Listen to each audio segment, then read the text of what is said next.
Hello everyone, and welcome back to another video. This is the second episode of the story, where Naruto is raised by Jiraya and Tsunade. Remember to like, share, and subscribe to the channel after watching the video. So, let us begin.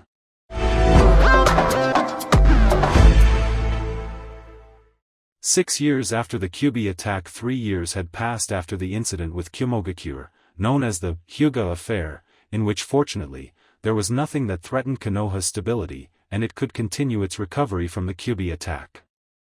That doesn't mean that nothing eventful happened in Konoha. Plenty of things, actually. Among those worth mentioning was the new members of the Senju family. Shortly before the meeting with the Hokage, Tsunade became even moodier than usual, had morning sickness, and her hunger skyrocketed. After performing a few tests, it was confirmed that Tsunade was indeed pregnant. Though not everybody reacted to the news with joy and jubilation. Flashback, Shizune, where the hell is my sake? Tsunade roared as she furiously inspected all the house's cabinets, looking for her best friend. "Two hid it away," the young kunoichi replied between stutters. "You did what?" "I did it for your own good." "Shizune, we already talked about this. I'm old enough to dash, I don't mean that." "Tsunade-sama, you're pregnant now, you can't drink alcohol, or else it may damage the baby." Tsunade was rendered silent as Shizune's words started to sink in. 9 months without her best friend to help her go through the pains of pregnancy. She fell on her knees. "No!" Her anguished yell was heard across all the elemental nations. And flashback, coincidentally, the crystal on Tsunade's necklace, who used to belong to the first Hokage and it is said to bear his chakra, started to glow. Very dimly at first, but progressively brighter as the pregnancy went on. It also glowed brighter when closer to Tsunade's growing belly. And the surprises didn't end there. Turn out Tsunade gave birth to twins. Flashback, Tsunade was in a hospital bed, holding newborn babies with blankets wrapped around them, on each arm. At her sides were Jiraya, Shizune, and Naruto. "So, have you thought how are you going to name them?" Shizune asked. "Yes. The girl is Kaida," Jiraya said. "And the boy's name is Hikari," Tsunade said. "Can I hold a baby? Can I? Please. Please. Please." Naruto said, jumping up and down. "Okay, but be careful, and hold him tight, okay?" Tsunade said as she handed Hikari to Naruto. "I know, I'm not stupid," Naruto said as she held the baby, which weighed more than he had expected. "Hey there, I'm Naruto, your big bro." Shizune, meanwhile, was holding Kaida. "They are perfect, aren't they?" "Indeed. I've been waiting 9 months for this moment," Tsunade said as she looked at her children, smiling sweetly. Then she looked at Shizune. "Shizune, bring me my damn sake." And flashback, turned out, the necklace also reacted whenever it was near the twins. Nobody could figure out why, but they knew it meant something. Soon after the twins' birth, Naruto turned 4, and the two Sannin decided that it was time to start his ninja training, at least the basics. He would join the academy in 2 years, and they wanted him to be as prepared as possible. The little blonde kid couldn't be happier. However, said happiness didn't last long when instead of cool jutsus or at least taijutsu combos, all what Jiraya and Tsunade taught him was chakra control exercises, hand seals and basic taijutsu forms. Naruto's training routine consisted in mostly practicing simple punches and kicks against a small cushion training dummy, practicing hand seals, and chakra control exercises that consisted mostly in keeping a leaf stuck to his forehead using chakra. Whenever he completed that exercise, they simply told him that the next time he would have to keep it longer. Unfortunately for Tsunade and Jiraya, Naruto's attention span was non-existent, and he could barely focus on a task that he deemed too boring and uncool, regardless of how many times the two Sannin told him that he had to master the basics first before they could teach him the cooler stuff.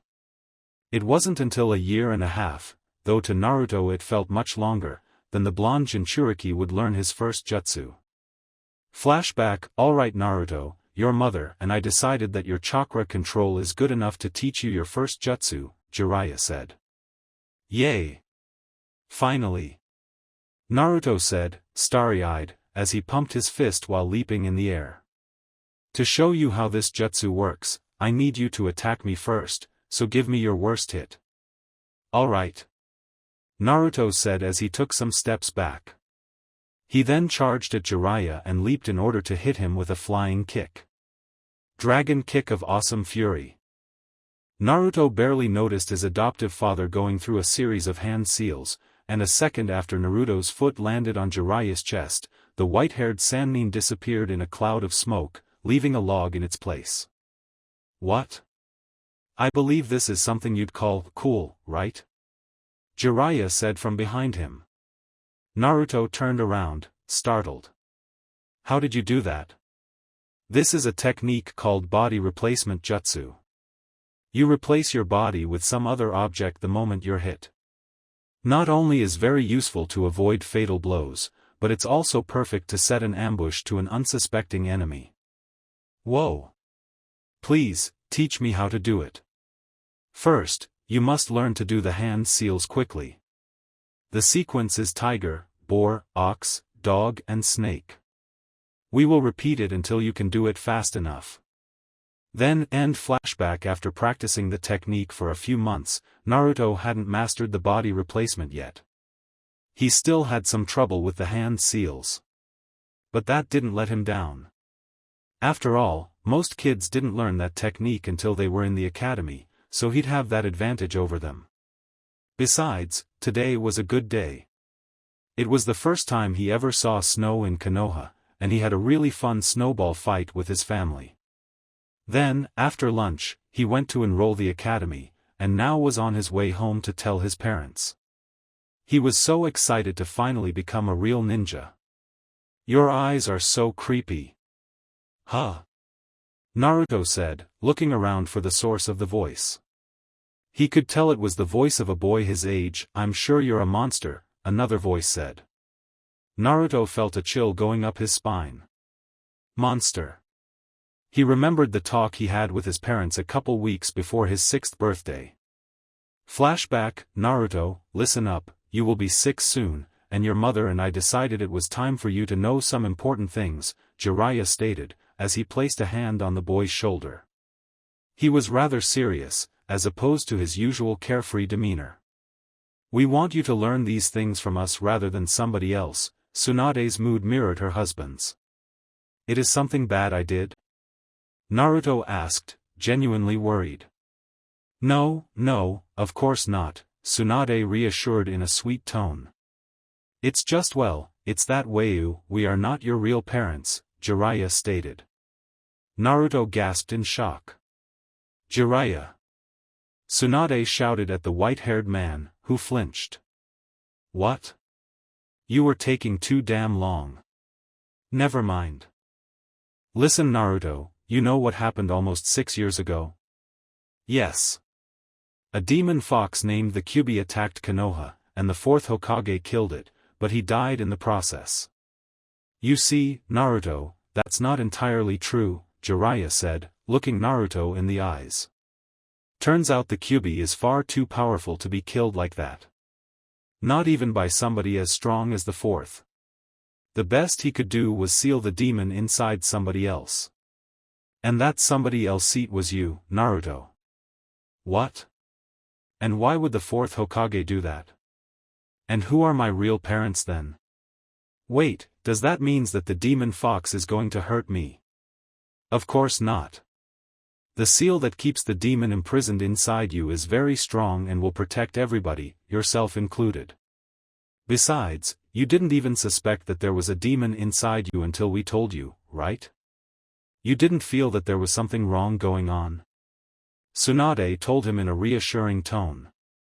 No, as to answer your questions, the reason the 4th chose you was because you have a special kind of chakra that will help keep the Kyuubi imprisoned. If he chose somebody else, the demon fox would have escaped and continued its rampage. He also believed that in the future, you could use the Kyuubi's power for good. I see, Naruto said, feeling that he was about to cry. So that's why when I go out, people avoid me, and grown-ups tell kids not to stay near me? Because they're afraid of the Kyuubi? Both Sannin nodded sadly. And to answer your second question, your father was the fourth Hokage himself, Minato Namikaze, Jiraiya said. Naruto was now speechless. Tears started to come from his eyes. Your mother was Kushina Uzumaki, the last known member of the Uzumaki clan. That's why your father decided you should inherit her last name instead of his, since he was born to a no-name civilian family of fishers, Jiraiya explained. So my father died fighting the Kyuubi and my mother? She died during the attack too. Many people died. And people who lost somebody precious that day will mistakenly blame you for the Kyuubi's actions. But don't let them affect you, Naruto. Naruto broke down crying. It was too much for his little heart to take. Jiraiya and Tsunade did the only thing they could and hugged their adopted son. Naruto cried his eyes out for nearly 20 minutes. Listen, Naruto, we understand you may be angry with us for not telling you this sooner, Jiraiya whispered, without breaking the hug. But we will always love you, and we will always be here whenever you need us, Tsunade added. After wiping the tears from his face and the snots from his nose, Naruto opened his mouth to speak again. Don't worry guys, I'm not angry and I don't care what other people said. You guys don't consider me a monster, and that's what matters. And if they still think I will prove them wrong. I'll become the greatest ninja who ever lived. I will become Hokage, just like my father. Naruto suddenly felt guilty for calling his father to a practical stranger in front of the people who raised him, but they didn't seem to mind. For a second, when Naruto declared his bold dream, Tsunade saw his little brother Nawaki and his former lover Dan in Naruto. She felt worried that Naruto's path would lead him to the same doom as them, but part of her reassured her that it wouldn't be the case. That Naruto would succeed where others had failed. That she should have faith in him. Of course you will, kiddo, Tsunade cheered softly.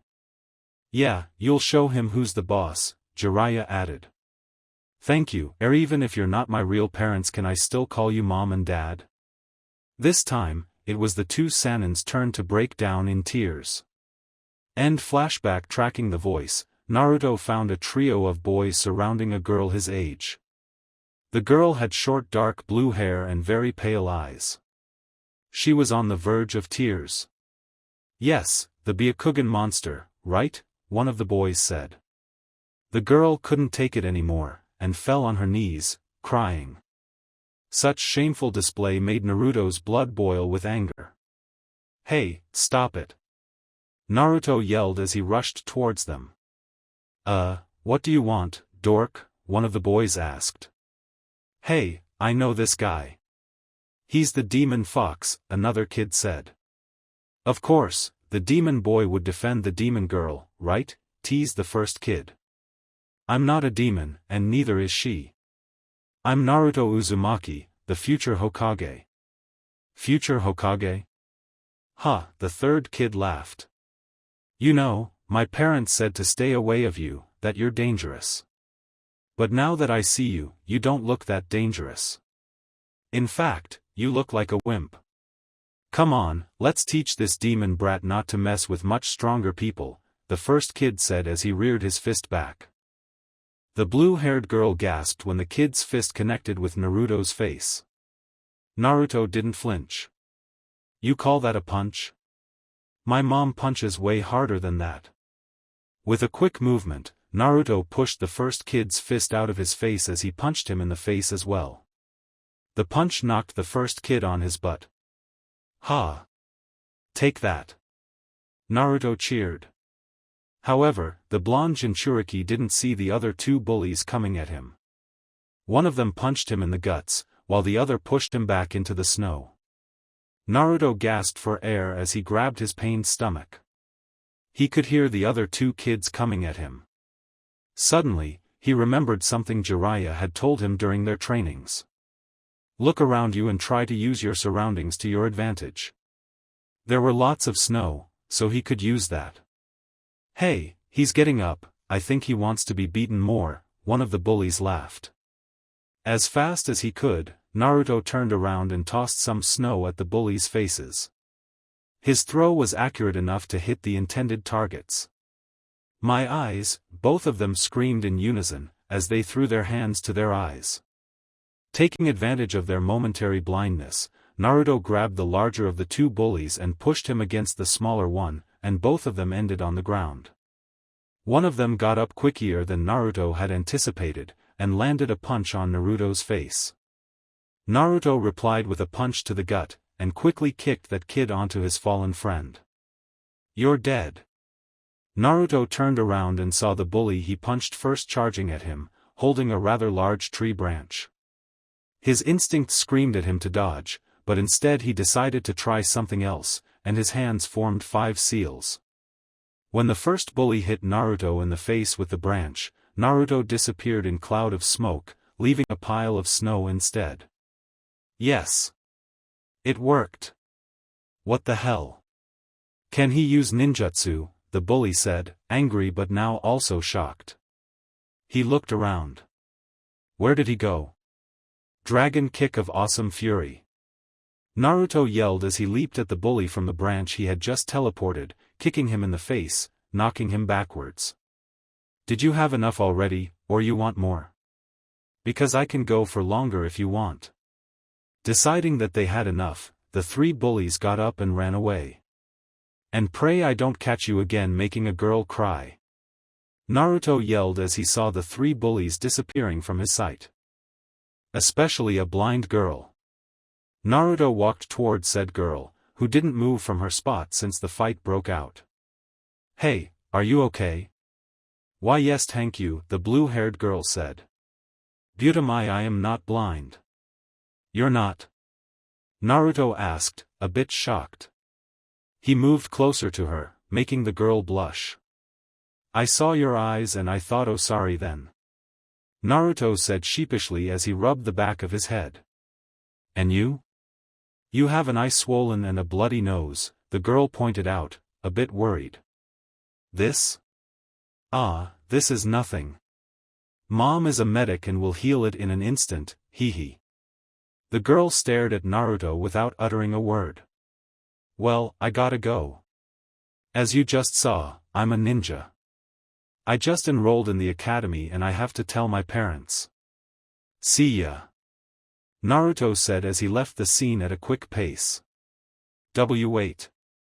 Hinata said, but the boy, named Naruto, was already too far away and he didn't hear her. Hinata cursed her indecisiveness. There were so many things she wanted to talk about with him. She didn't ask him his name even if she heard it, and she didn't give him hers. But he had said he was a ninja, and that he had enrolled the academy. He looked to be the same age as hers, so maybe they would be in the same class. Those kids called him the Demon Fox. Does that mean that he was the kid with the Kyuubi sealed inside him? She remembered some of the clan grown-ups telling her that if she ever crossed paths with him, to avoid him at all costs, that he was dangerous, and a monster. But he defended her from not 1 but 3 bullies, and fought them all at once. How can somebody so kind and selfless could be dangerous or a monster? A certain feeling that Hinata's young mind couldn't identify formed inside her. For some reason, she felt she needed to see this boy again. A couple months later at the dango shop, Shizune was having lunch with Itachi Uchiha, and 2 of his clansmen.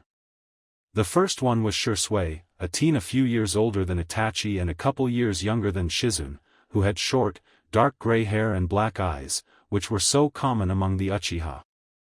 The other one was a kid of about the same age as Naruto, who also had dark hair with 2 bangs falling over his face, and the same black eyes. This kid was Itachi's younger brother, Sasuke. While Shizune felt out of place, being the only one not being an Uchiha, Itachi insisted on her joining them. She couldn't pinpoint when it happened exactly, but she and Itachi had become friends during the past few years. They even sparred quite a few times, and Shizune even helped him and his team prepare the Chunin exam. Itachi was treating them at one of his favorite spots to celebrate his first successful mission as a team leader. Shizune felt hard to believe that this kid, who was barely 11, could have ascended to the rank of Chunin so quick, when most kids his age didn't even had graduated the academy yet. So, tell us, Itachi, and be honest, were you afraid during the mission? Shizune asked. Well, I'd lie if I said I wasn't. Maybe a little, Itachi replied. Only a little? Man, when I led my first mission, I was such a nervous wreck I couldn't sleep the night before. But then again it wasn't as bad as it appeared, Shisui said with a laugh. But Itachi Nizan completed lots of dangerous missions, while he should be scared? Sasuke asked. Sasuke, when you're the leader of a team, everything changes. Not only you're responsible of the mission being a success, but you have to make sure that all your teammates come back home alive and, if possible, without any missing limb, Shisui explained. But if you have to take care of your teammates, that doesn't mean they're a burden to you? Then why didn't Itachi go to the mission alone? Because some missions can't be done by one ninja, Shizune explained. If you need to break down a door reinforced with protective seals, you need a seal master to disable them. If you're in a search and rescue mission, you'll need a sensor and most likely a medic. And sometimes is also a matter of numbers, since there will be times in which 2 or more people will need to be at 2 or more different places at the same time. Do you understand, Sasuke-kun? The youngest Uchiha nodded. Shizune-san is right. Being a powerful ninja on your own is fine, but there will be times in which your power won't be enough and you'll need the help of others, Shisui added. By the way, Sasuke, how is the academy? Itachi asked. It's okay, I guess. They teach me mostly stuff I already know, so it's kind of boring. At the very least, the shuriken and kunai toss practice and taijutsu practice are nice, Sasuke said with a shrug. You know, my little brother also goes to the academy, Shizune mentioned. His name is Naruto. Did you see him? Naruto? Does he have spiky blonde hair, is super loud and claims every 5 seconds that he's going to be Hokage? Shizune chuckled. Well, that's an accurate description of him. I presume that you met him then. I did. For some reason he likes to sit besides me. And no offense to Jiraya-sama and Tsunade-sama, but given who their parents are, I expected him to be stronger. Well, you could say that Naruto-kun has some trouble focusing. His body moves way faster than his brain does. But we're working on it, Shizune said, and laughed. He looks like an interesting fellow. Maybe you should befriend him, Shisui suggested. In fact, I was about to take him to the park. Do you want to join us, Sasuke-kun? Shizune asked. Pass. Itachi promised to train me when he came back. Maybe another day, Sasuke replied with a dismissive hand wave. Come on kid, I'm sure you'll have fun. There's more to life than training, Shisui insisted. It's okay. I don't want him to come against his will. Like he said, maybe another day. I'll better get going. Itachi-kun, congratulations again for your first mission as team leader. Shisui-san, Sasuke-kun, it was nice to meet you. Nice to meet you too, Shizune-san, Shisui replied. Then, once the young woman was gone, he leaned towards Itachi, and whispered, Man, that friend of yours is really cute. Do you know if she has a boyfriend? Just like how Hinata had predicted, she and Naruto were in the same class. However, the terribly shy girl couldn't gather the confidence to talk to him again. And much to her dismay, Naruto never noticed her. Not only did he forget about her, it was almost as if she didn't exist to him. But deep down she knew there was nobody to blame but herself. She followed him many times after class. He usually went to that ramen restaurant named Ikaraku's, sometimes he went directly to his home, while other times went to one of Konoha's training grounds where one of his parents was already waiting for him for a training session. Hinata's surprise was major when she found out that his parents were Jiraya and Tsunade, 2 of the legendary Sannin and the heroes of the Second War that appeared in the history books. Hinata also noticed that, whenever Naruto went to a park to play with other kids, their parents would pick them up and take them somewhere else, leaving poor Naruto playing alone. Did they seriously believe that he was a monster? Couldn't they see that he was a kid like any other? Today, one of those days. Naruto arrived at a park with a small pig and his older sister. And the kids who didn't left on their own were taken out of there by their parents. Hinata really wanted to go there and play with Naruto. She really did. But the moment she took a step forward, her chronic shyness manifested in full force and left her frozen in place. She needed somebody to give her a little push. Fortunately for her, she was now seeing that somebody. Shizune sighed as she watched all the kids leaving the playground, not before some of the parents shot angry glares at her and her almost little brother, while Naruto slumped sadly. This happened way too often. Don't worry Naruto, we don't need them. What do you want to do? The black-haired Kunoichi asked, trying to hide her annoyance and remaining optimist. The swings, he said as he rushed towards them. She didn't need to ask if she wanted her to push him. Shizune was expecting that now that he finally started the academy, Naruto could make some friends his age, but such thing didn't happen. In fact, both her and the two Sannin were a bit worried with Naruto's current performance at the academy. The boy would more often than not ignore the teacher when explaining something he wasn't interested in, loudly complained about how boring their lessons were and demanding them to teach him some cool jutsus. He would also boast about how strong he was for his age and how he was going to become Hokage. Fortunately, he never revealed who his biological parents were, and often challenged the other boys, especially Sasuke Uchiha, to one-on-one duels, and was rather fond of pulling pranks, to both the teachers and his classmates. It was obvious that the kid desperately needed a friend his age, that way he wouldn't be victim of a constant need to prove how awesome he was to everybody. Suddenly, Shizune heard something. A noise coming from the trees near the park. While she wasn't a censor, her senses were sharp enough to perceive that somebody was watching them hidden behind those trees. Naruto-kun, I need to find a restroom. I'll leave you alone with Tonton for some minutes, okay? Sure, take your time, Ne-chan. Naruto happily replied. Shizune then disappeared in a cloud of smoke, puzzling the blonde. She used the body flicker. Guess that she really needed to go. Hinata was a bit startled when Naruto's older sister disappeared like that.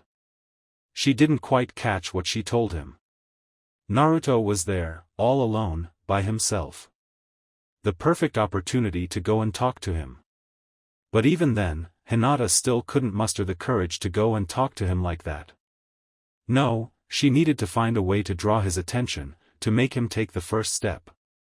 Ahem, a voice behind her said. Eep. Hinata squealed in shock as she turned around and saw Naruto's older sister staring down at her, arms crossed over her chest. Didn't your parents teach you that spying on people is rude? Shizune asked. Sorry. I didn't mean to, Hinata babbled, her words tumbling into an unintelligible stuttering mess. Shizune took a better look at the panicking girl. Hey, Naruto said that he saved a girl with weird-looking eyes from a bunch of bullies the day he enrolled in the academy. It was you? And Naruto-kun said my eyes are weird-looking? Hinata said, disheartened.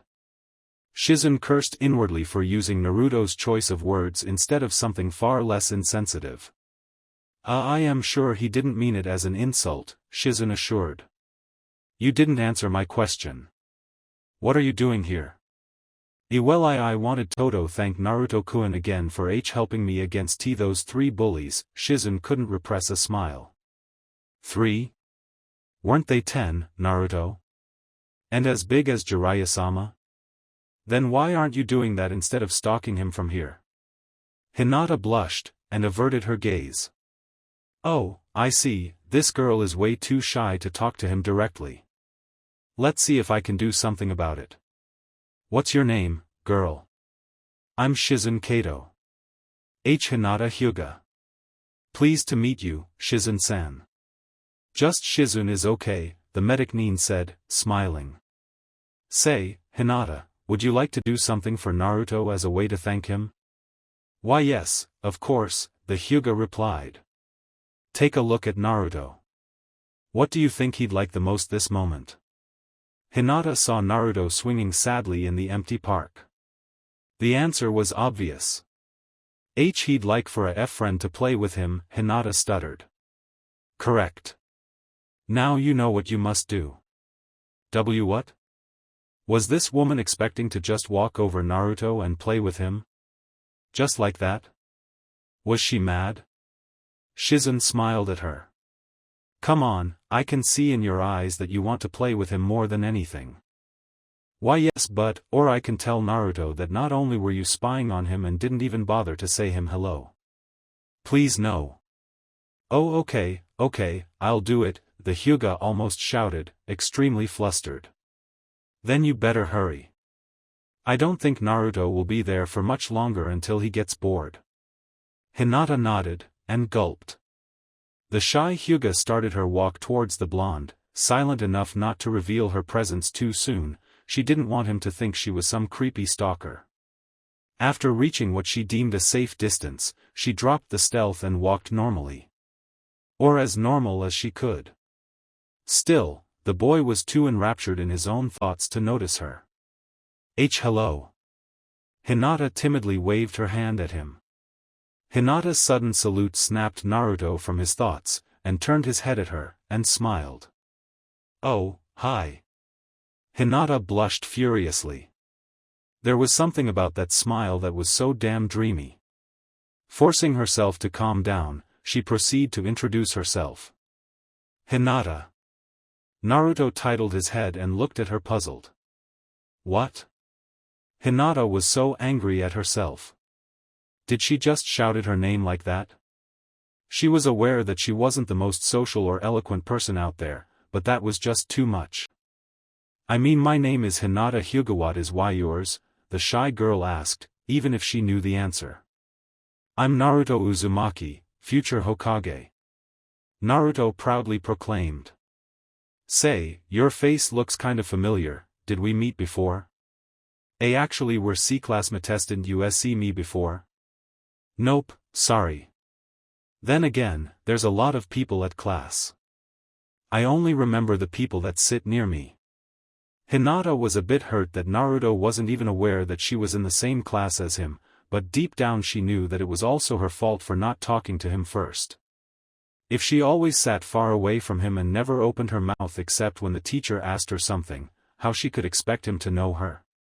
Why you also helped me against some bullies that were insulting me some months ago, Hinata said as she started twiddling her forefingers. Oh, you're that girl. Naruto said in realization. Did they harass you again? Because if they did, then I'm going to beat them even harder. Naruto loudly said as he punched his palm. No, it's fine, and nobody bullied me since then be the way. What are why you doing? Well, I came here to play with other kids, but nobody wants to play with me, and playing alone gets boring rather quickly. So I'm waiting for Shizune to come back from the bathroom so we can go home and maybe train a bit with mom and dad. The Hyuga decided it was time to make her move. Hinata's heart was beating so hard she could swear it would come out of her mouth at any time. Oh her, can I play with you until she comes back? Hinata asked, blushing harder than ever. She couldn't believe she was doing this. Naruto's eyes opened widely, gleaming with joy, as his mouth curved into a wide smile. You want to play with me? Really? But I am why yes, I know, the nine tails, but I don't think that having a demon sealed inside you makes you a demon. Wouldn't have defended me against those bullies, so you want to be my friend? Like, for real? Naruto asked, still in disbelief. Hinata nodded. Naruto's smile grew even wider. He finally had a friend. For a moment he thought that if this girl wanted to be his friend and was one of his classmates, then why she never talked to him before. But he was too happy to care about that. So what are you playing? The swings. Don't you know how do you play on a swing? Hinata shook her head. Then we'll have to fix that. Come on, sit over there. Hinata did what Naruto said, and sat on the vacant swing beside him. Now you need to move your body forwards in order to move the swing. Use your legs to help. Hinata tried several times, but she was unable to make the swing budge. It doesn't work. I am sorry Naruto-kun, Hinata said, a bit saddened. It's okay, I can push you. Before Hinata could say anything, Naruto got down from his swing and started to push Hinata. The shy Hyuga felt a knot forming in her stomach upon seeing how high the swing went. Naruto was pushing her with all his strength, but at the same time, she couldn't help but enjoy the excitement of that simple game. She was having so much fun and she didn't remember the last time she had such a great time until now. Alright, now that you have enough momentum, try to keep it going yourself. Remember, use your legs to make more force. Naruto said as he quickly returned to his swing and joined her. Shizune chose that moment to return. Hey Naruto-kun, I'm back, the young kunoichi said. Shizune Nichan. Naruto said as he jumped from the swing, still mid-air, and landed on his feet in front of her. His joy was so big that he didn't realize that Shizune's bathroom break had lasted almost an hour. You're not going to believe this. I made a friend. Hinata, come here. Hinata got down from the swing and walked towards Naruto and Shizune. Really? That's so great, Naruto-kun. Shizune said with fake surprise. Fortunately for her, Naruto was naive enough to buy. Her joy, however, was very real. Hello, Shizune-san, Shizune. I'm Hinata Hyuga, Hinata said, bowing respectfully. And she even goes to my class at the academy. That means we can see each other every day. Naruto said, bouncing in joy. I'm so glad for you, Naruto-kun, Shizune said, ruffling Naruto's hair. Say, it's getting a bit late, shall we go back home? So soon? But I want to play with Hinata more. Naruto pouted. It's okay, Naruto-kun, we can see each other tomorrow again.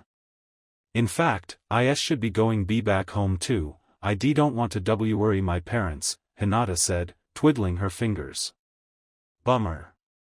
Okay then, see you tomorrow, Hinata. Naruto said as he left with Shizune. See you tomorrow, Naruto-kun, Hinata replied as she headed back to the Hyuga compound. Hinata would always remember this day as one of the best of her life. Not only she had made her first friend and had a great time playing with him, but she could tell that she made Naruto so happy as well. In fact, Hinata even managed to forget her worries about her mother's declining health after the birth of Hanabi.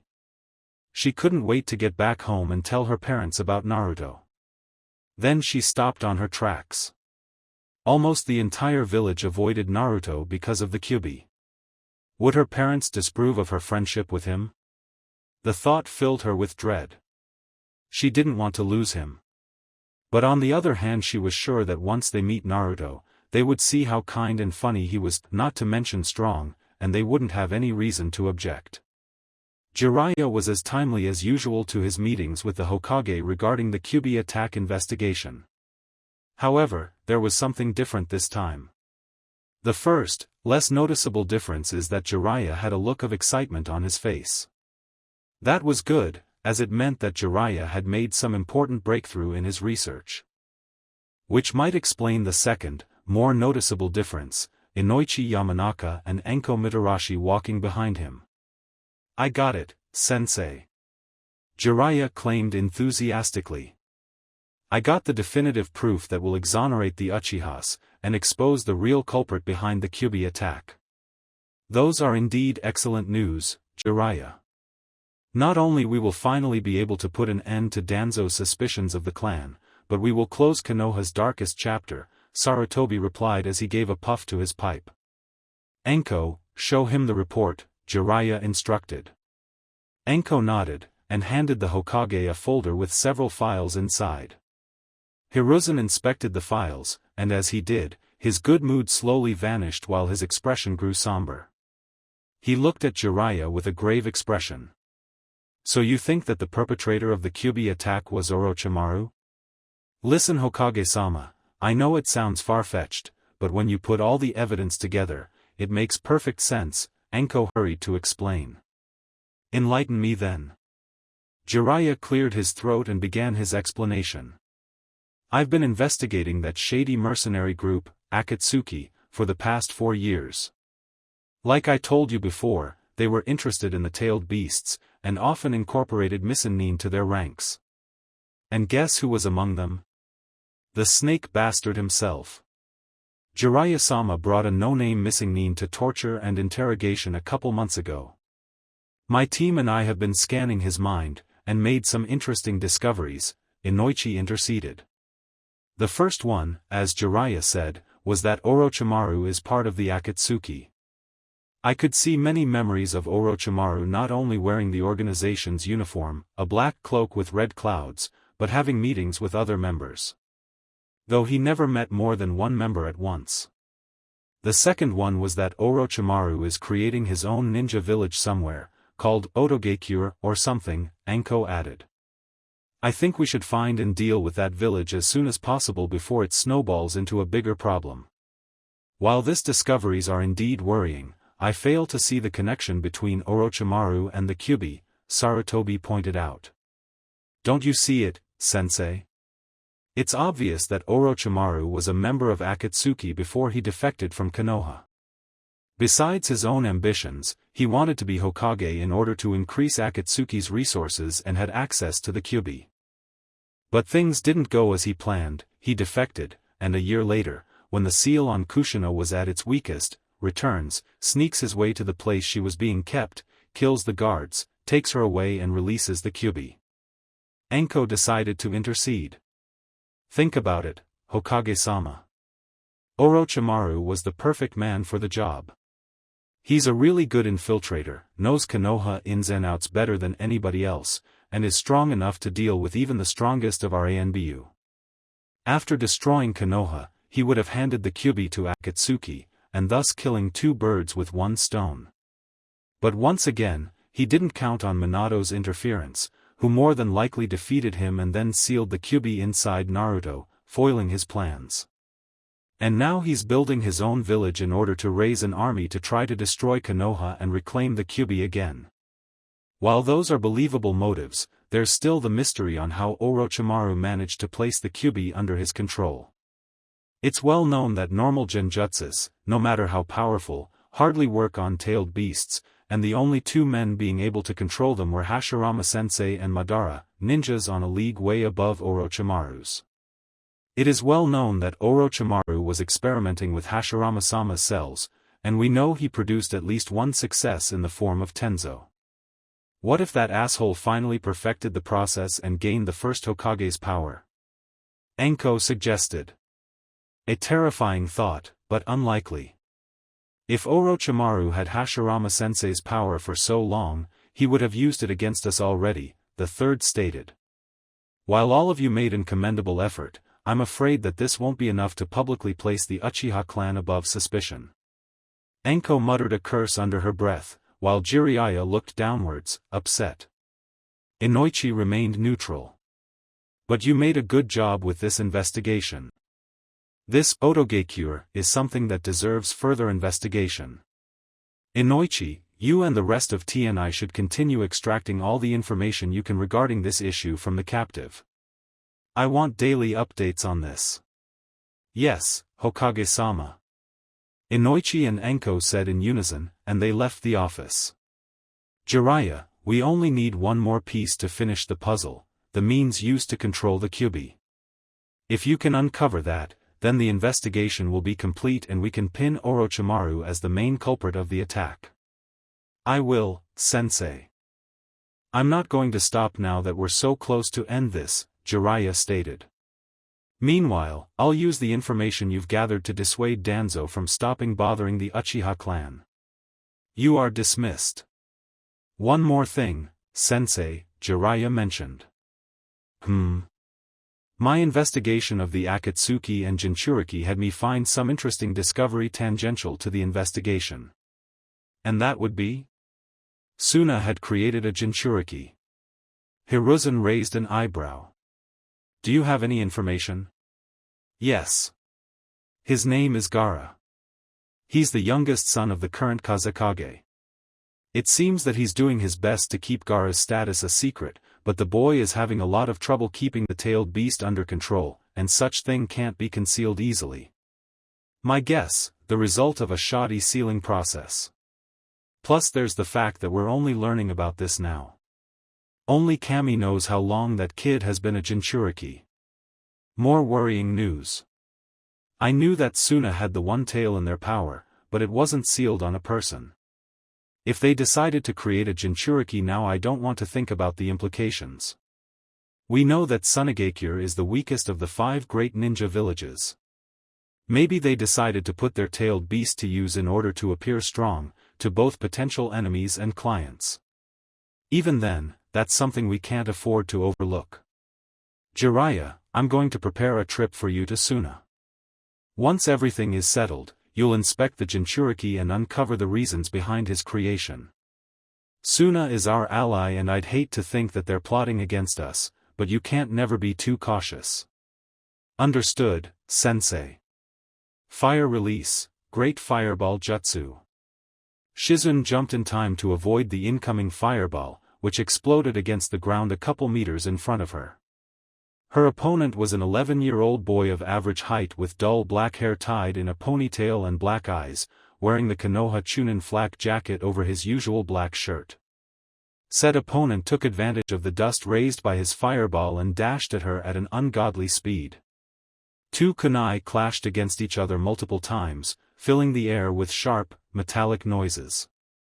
Shizune leaped backwards, and while she was mid-air, fired a barrage of senbons at her opponent from her wrist-mounted needle launcher.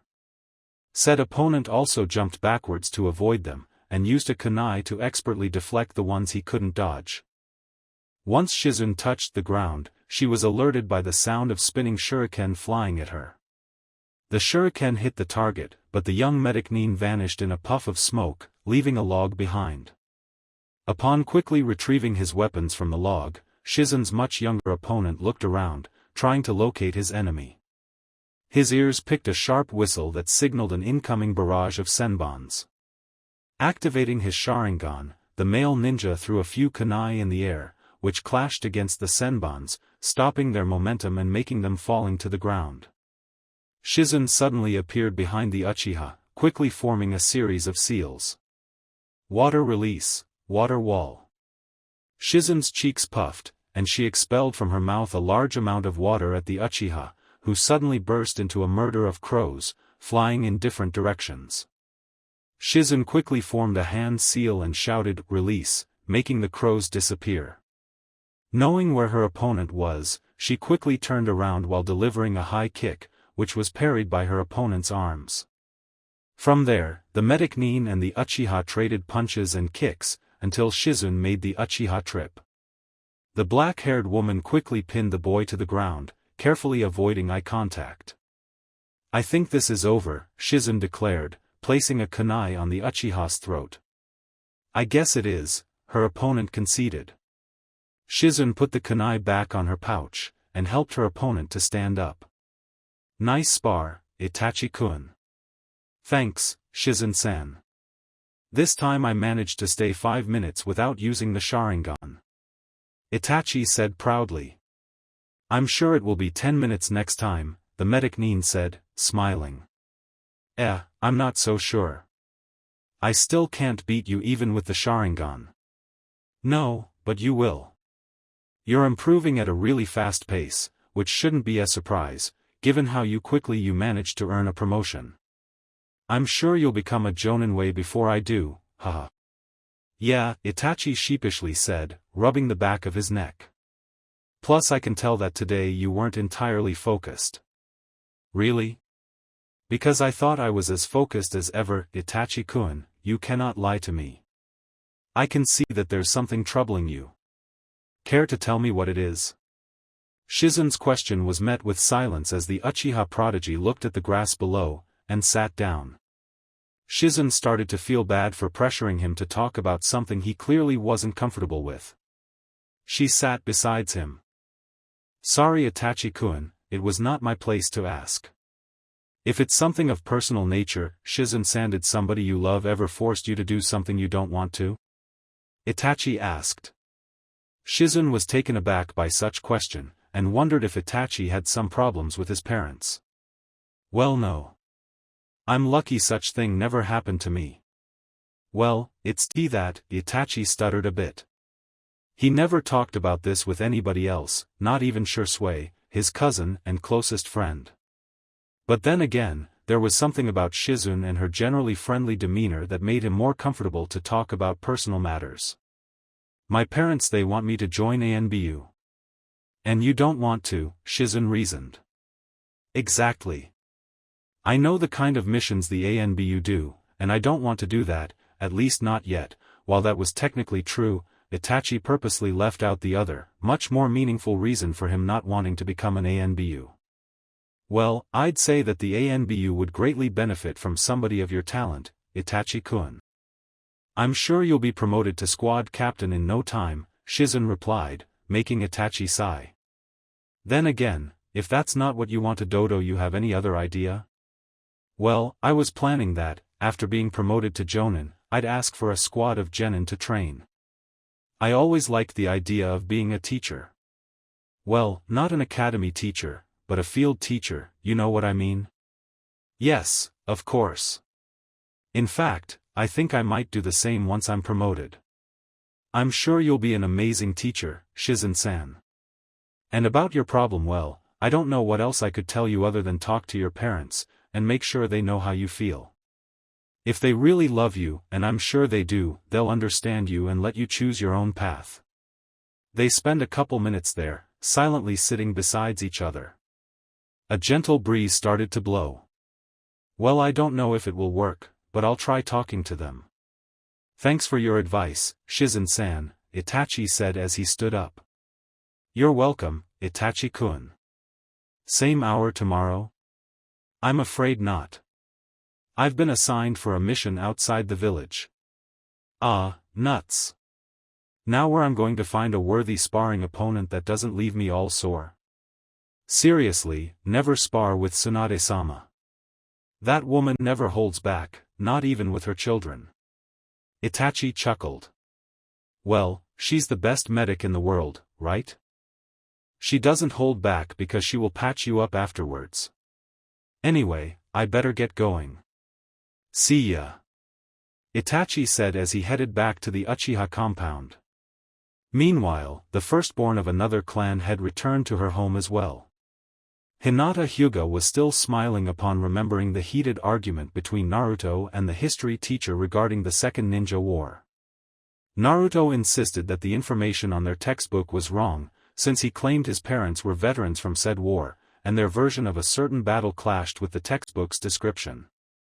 Hinata had the feeling that the Sannin, while undoubtedly skilled and powerful, had exaggerated their contributions during said war.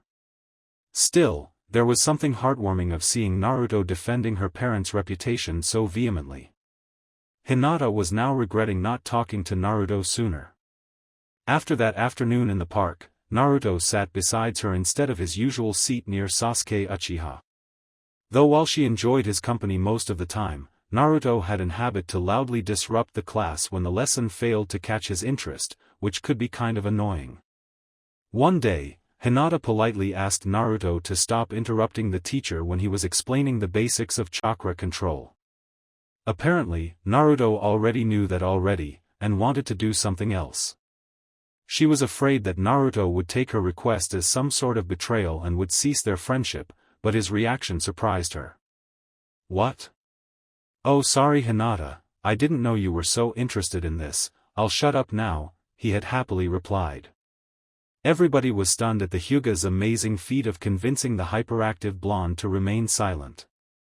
The teacher called it a miracle. Now whenever Naruto didn't feel like listening the teacher, he often followed Shikamaru's example and took a nap instead. Unlike Shikamaru, there was times in which Naruto would snore loudly, prompting the teacher to throw the board rubber at him. After class, Naruto and Hinata often went to the park to play together. People would murmur upon seeing the demon boy playing with the Hyuga heiress, but neither paid any heed to those people. They were too busy having fun. Other times Naruto would invite Hinata to his house. Whenever she went, they usually played with Naruto's 2-year-old siblings, Hagane and Kaida. Hinata thought that maybe one day she could bring Hanabi to play with them given that they were only a year older than her. Usually, the 4 of them were under Jiraya or Shizune's watch. Tsunade would arrive much later, once her shift at the hospital was over. The 3 of them were always really kind and polite to her, and made their best to make her feel welcomed. However, today was none of those days. Naruto had to meet his mother for some training at Training Ground 3, their usual training spot, so finding herself with nothing better to do, Hinata decided to head back home and maybe spend some quality time with Hanabi until her father called her for gentle fist training. Hinata realized that, for all the time she has been in Naruto's house, she never asked him to visit hers. Then again, her friendship with Naruto was a secret to pretty much all of her clan.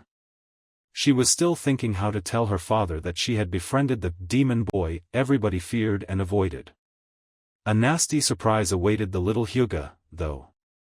Upon entering the compound, she found it oddly deserted. No Hyuga youths training, no branch house patrolling the place. She had a bad feeling about that. After dropping her backpack and removing her shoes at the entrance, she started calling for her parents or anybody else. Finally, she found another clansman, Ko Hyuga, a main house member who was his usual caretaker whenever her parents were busy. "Oh, Hinata-sama, I see you're back," Ko somberly greeted the Hyuga heiress. "What's going on, Ko-san? Where's everybody?" Hinata asked, worried. "Hinata-sama, something bad has happened your mother," Ko began. Hinata's skin turned even paler. "Mother? What happened to mother?" Hinata panicked. Ko grabbed her hand, and led her towards her parents' bedroom, where most of the Hyuga, both main and branch house, were waiting outside. After giving birth to Hanabi, Hinata's mother wasn't the same again. Her body was often in pain, ate very little, and more often than not would end up throwing up and felt perpetually exhausted. They had called a doctor before which prescribed her some medicaments. They appeared to work at first, but after that the symptoms returned, and became worse each day. Hinata was afraid that something like this would happen anytime soon. "You know, Hikari-sama has felt really bad these past months. It appears that she got even worse.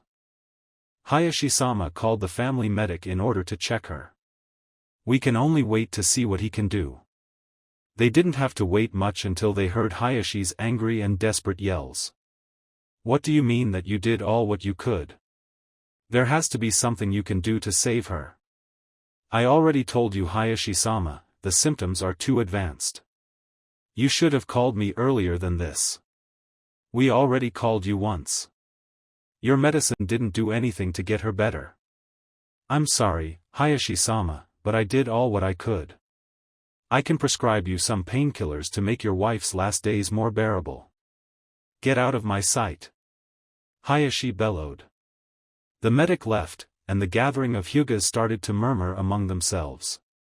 Hinata was on the verge of tears. "You must remain strong, Hinata-sama. Is what Hikari-sama would have wanted," Ko said, who was also fighting tears. Hinata felt her world falling apart. No, this was too cruel. Now that things were finally going better for her, she had to lose her mother. All because that doctor couldn't see that her state of health was way worse than he initially thought. If Tsunade had treated her mother, then wait, that was it.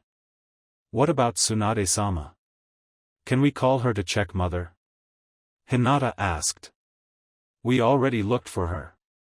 She wasn't at the hospital, and there was nobody in her residence. We don't know where she is right now. Hinata's face saddened upon seeing her mother's last hope disappear. Until she remembered why Tsunade wasn't on the hospital nor her house.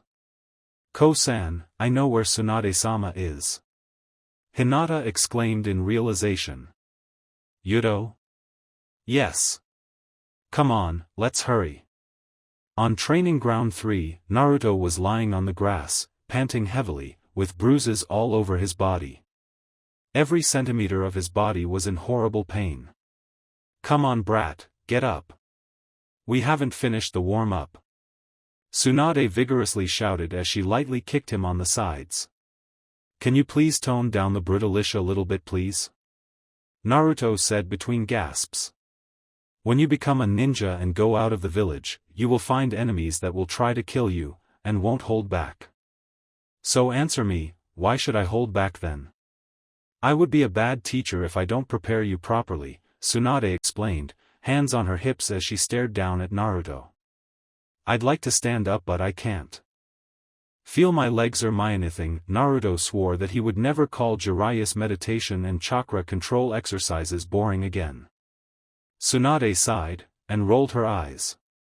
She crouched before Naruto, and placed a hand on his chest, which started to glow with a green light. Soon, a pleasant feeling started to cross his body, slowly but surely erasing the pain. While the pain didn't disappear completely, it diminished enough to be bearable. You're such a wimp, you know. What would the fourth think if he saw you complaining like that over a little rough training?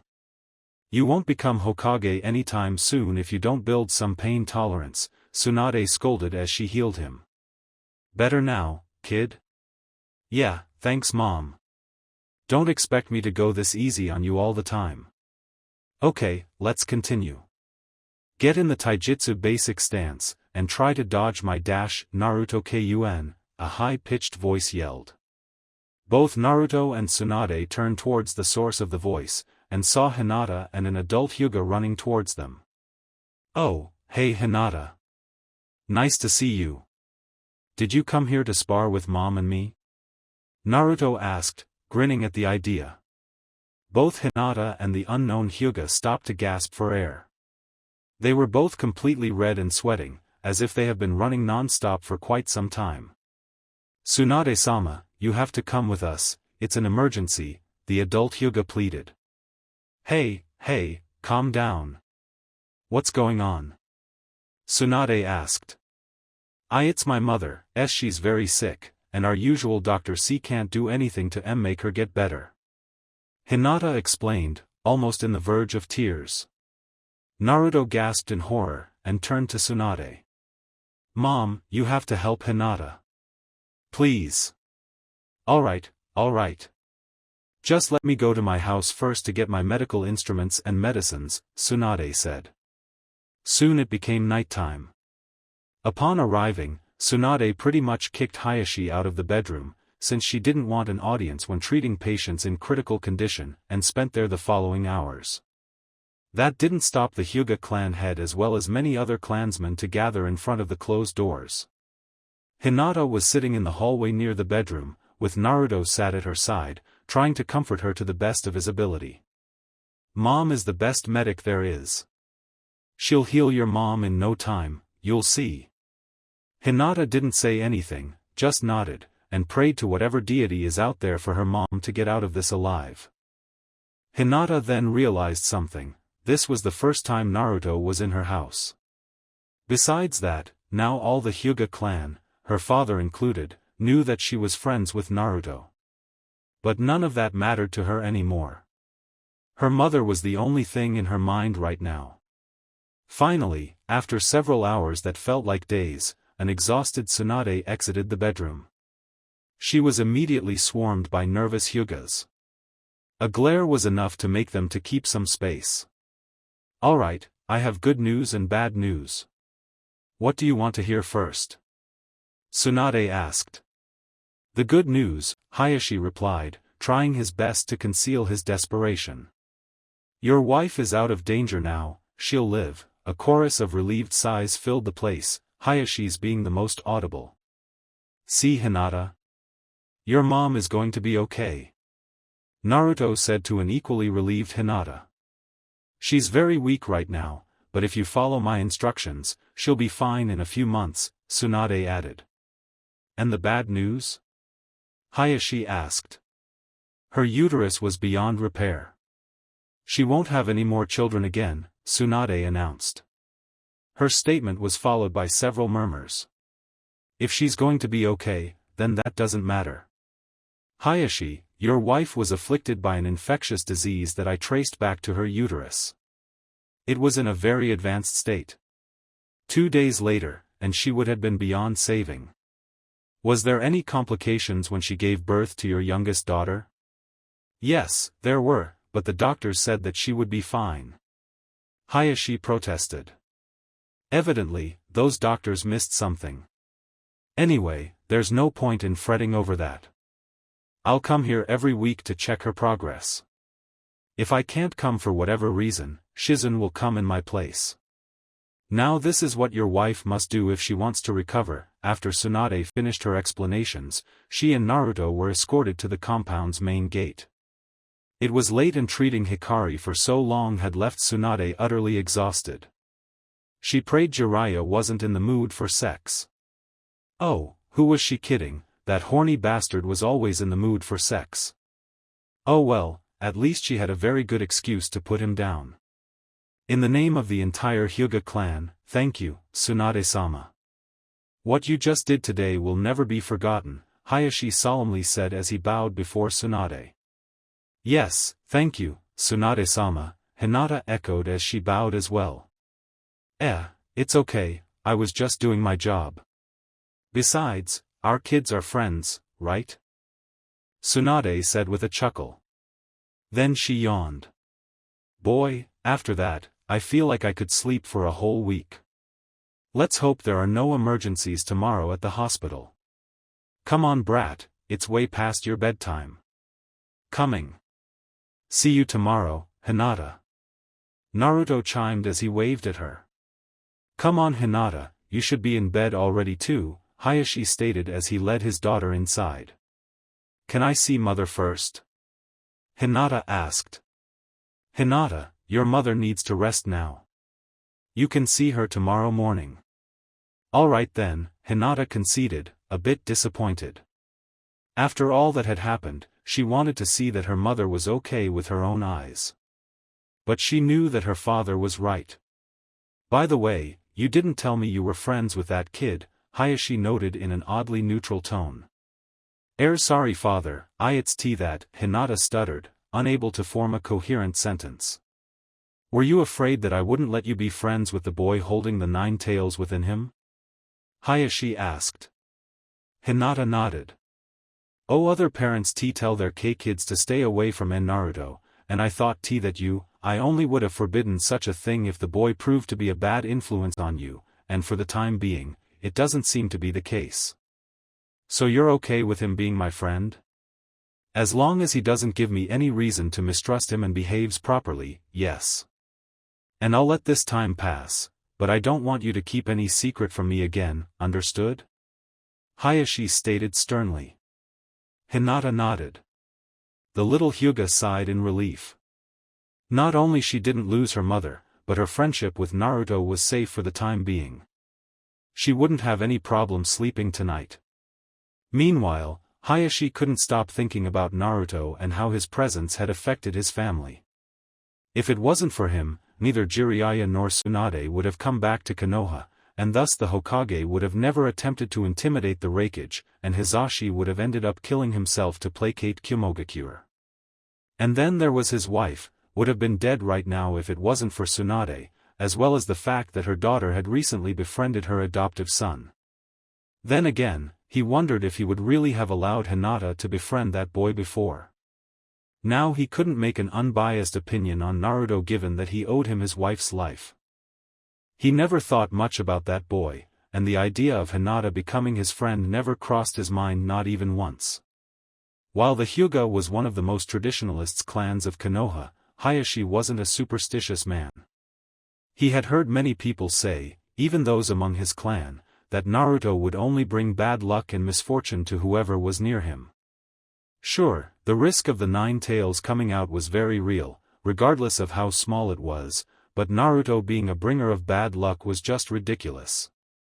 But now, it seemed that the opposite was true. Naruto's presence had saved the lives of 2 of his closest and most beloved people, on top of becoming his daughter's first and only friend.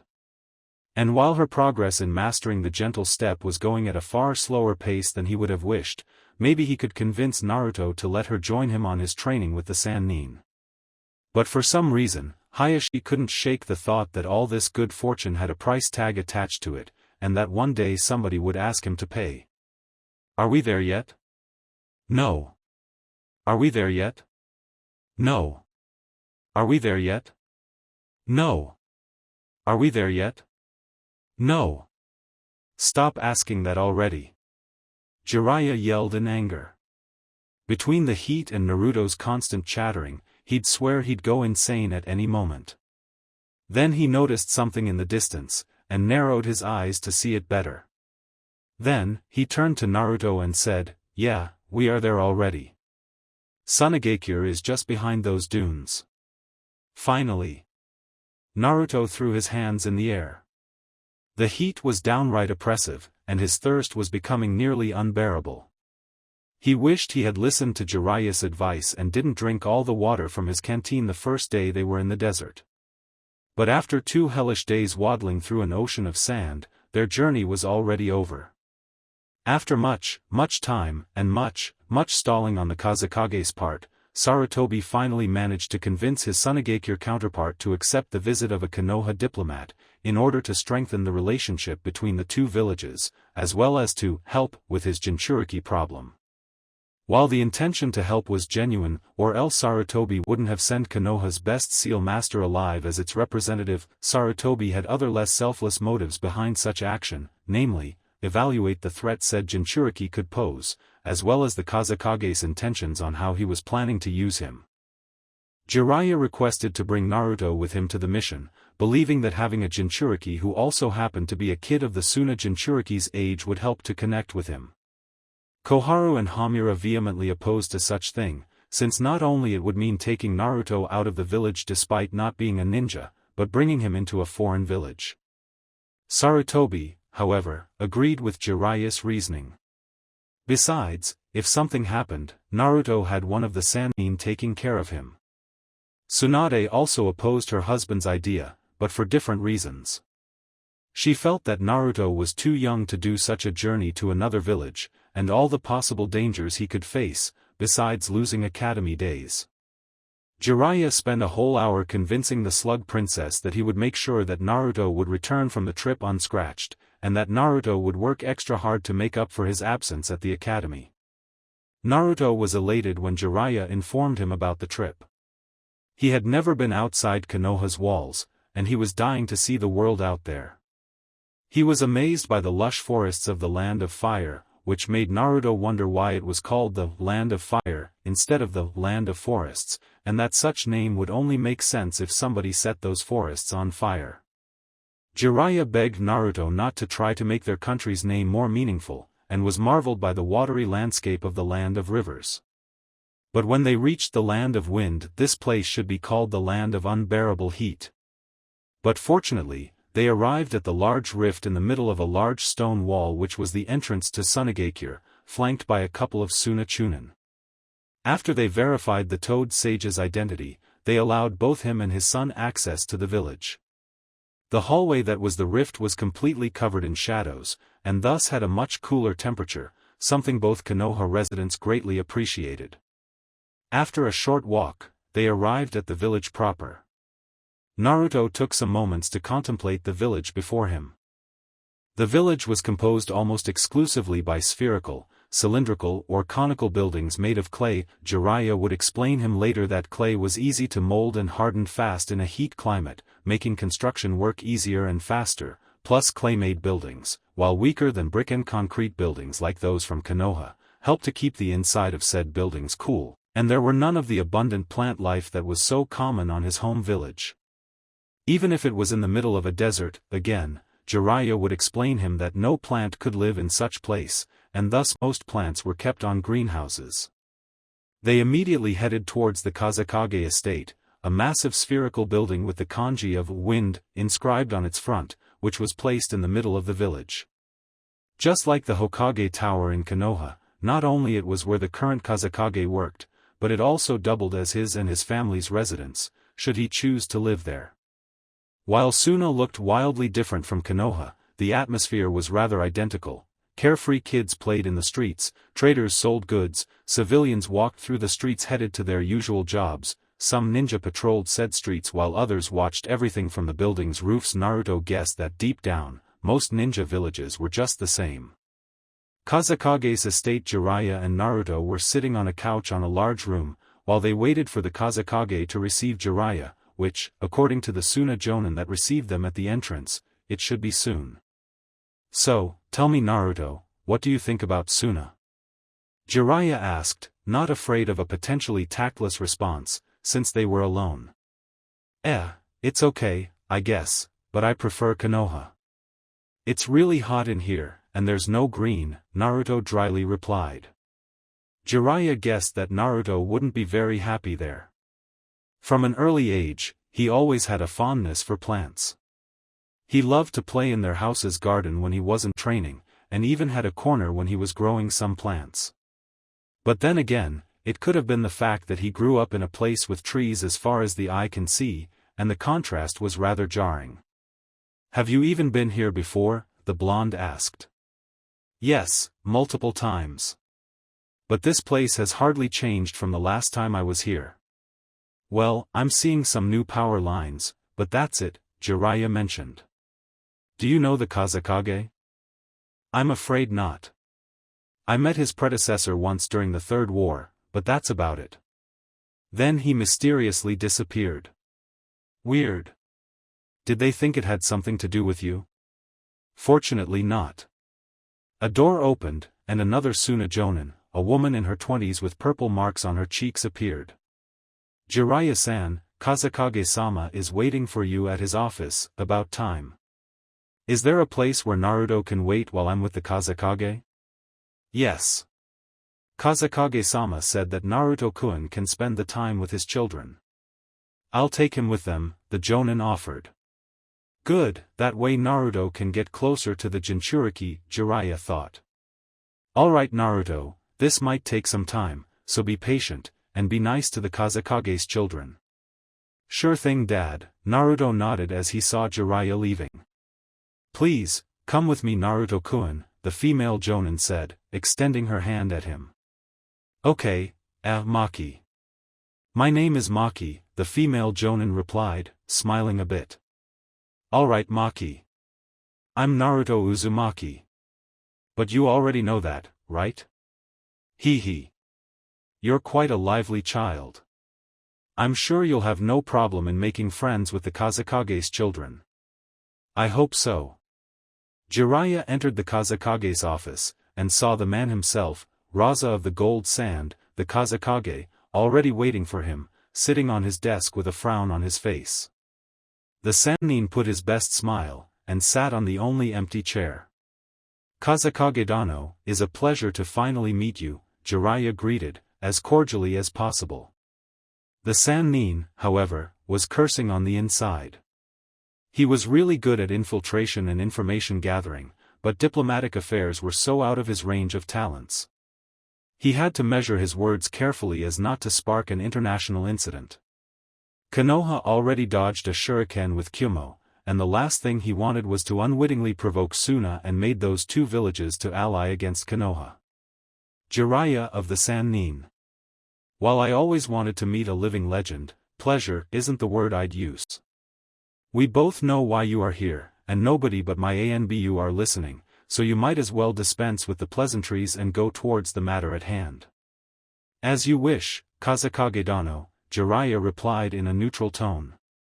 As the Hokage's letter said, I'd like to know the reasons behind creating a Jinchuriki, as well as what do you have planned to do with him. What, are you afraid that we might use him against Konoha? Raza asked, raising an eyebrow. Should I worry about a preventive war? We both know that's not gonna happen, so cut the act, Raza, Jiraiya sharply asserted, and immediately cursed inwardly. Not only he had talked the Kazekage in a disrespectful tone, but addressed him by his first name instead of his title. Judging by Raza's expression, he didn't take it well. Act. I'm not the one who's acting, Jiraiya. Since the end of the war, Suna has been steadily losing clients to Konoha, including the Wind Lord himself. The disappearance of the third Kazekage turned the village into a mess. Defections were a daily occurrence. Bandit attacks over our supply caravans multiplied drastically. And when I made an attempt to recover part of our lost strength, Konoha forces me to accept an emissary demanding information about our internal affairs. We may be allies during the last war, but Konoha had done very little for us after it ended. Hey, we weren't having a great time either. Do I need to remind you that the strongest tailed beast attacked Konoha not even 10 years ago? If you're trying to make me feel sorry for Konoha, then stop it. You're only embarrassing yourself. Jiraya repressed the urge to yell at the man's face, and breathed heavily. I don't want to do that. The Hokage's concerns lies exclusively over your intentions with the Jinchuriki, and your standing with Konoha. This is the proof I needed that I was doing the right thing. See? Before news that we had a Jinchuriki leaked, nobody gave a shit about us. But after that happened, we have oh so mighty Konoha meekly asking us about our intentions. Alright Jiraiya, you can go back to Konoha and tell this to your Hokage. I will do whatever it takes to make Suna a strong village, and if Konoha, or any other village gets in my way, there will be reprisals. That's a bluff. Jinchuriki or not, Suna lacks the ability to wage war against Konoha, Jiraiya boldly stated. On our own, maybe. But finding allies willing to crush you won't be hard. I heard about what happened with Kyumo, you know. And the minor villages aren't too fond of Konoha either. Jiraiya was starting to sweat bullets. This was the kind of stuff he wanted to avert. Fortunately, the meeting wasn't over yet, and the Kazekage didn't hear what Konoha was willing to offer. You misunderstood me, Kazekage Dano. Konoha does not wish to engage in any war with you at the moment. We only want a guarantee that our alliance still stands. Raza raised an eyebrow, and stared at Jiraiya with an amused look. Alright. Do you want to hear my demands, or do you have an offering already prepared? The latter. I'd like you to hear what the Hokage had allowed me to bargain with. Such as some S-class secrets that nobody outside Konoha knows. The Kazekage leaned forward. You have my attention. First of all, that Konoha also has a Jinchuriki, which holds the 9 tails, for some years. A kid the same age as your youngest son. So you managed to get something out of that mess. Alright, tell me more about him. He's the blonde kid I brought with me. A deafening silence followed Jiraiya's statement. Raza's eyes opened so wide, the Sannin thought they'd fall out of their sockets. So you sneaked the Jinchuriki of the strongest tailed beast inside my village, without my knowledge. I believe I did that. And is currently in the same building as I am. That is correct. And is in the same room as my own children. Trust me, I guarantee you that neither you, your children or any citizen of Suna is danger. Raza remained surprisingly calm. Do you know that doing such a thing is not a good way to improve the relationship between our villages, right, Jiraiya? Believe me, I had my reasons to bring that kid here. And that would be? To help your son. Excuse me if I don't believe you, Jiraiya. You can believe what you want. Listen, I know that the kid is having trouble keeping the tailed beast under control, that's why the Hokage sent me here instead of somebody with actual diplomatic skills. I can tell that whoever did the sealing, he or she made a rather crappy work. I happen to be one of the world's best seal masters, and if you allow me to take a look at the child, I can create a seal that will contain the demon properly. You can consider it a gift from Konoha as token of our goodwill. A tempting offer, Jiraiya, but how do I know that it's not a trick in order to get close to my Jinchuriki? The fact that you have Konoha's Jinchuriki in your grasp. Who also happens to be my adoptive son. Do you think I'd dare to risk his life like that? A ninja should be willing to sacrifice anything, including his loved ones, in order to accomplish his goals and destroy his enemies. That's why I had no qualms about turning my kid into a Jinchuriki. That's a grim thought. But then again, I didn't have to bring Naruto here. In fact, I actually took a huge risk doing so. But I did it because I thought it would be very beneficial for both Naruto and your son to meet somebody else with a demon inside, plus you can see the difference between a seal that can hardly contain a tailed beast and a seal that can contain it properly. The Kazekage crossed his hands below his chin, and stared at Jiraya intently. I need to think about this. You'll hear my answer tomorrow morning. Meanwhile, both you and that kid will stay here. I'll have somebody prepare a guest room. You're dismissed. Thank you for your time, Kazekage-dano. I'm sure that you'll decide what's best for everybody, Jiraya said as he stood up and left the office.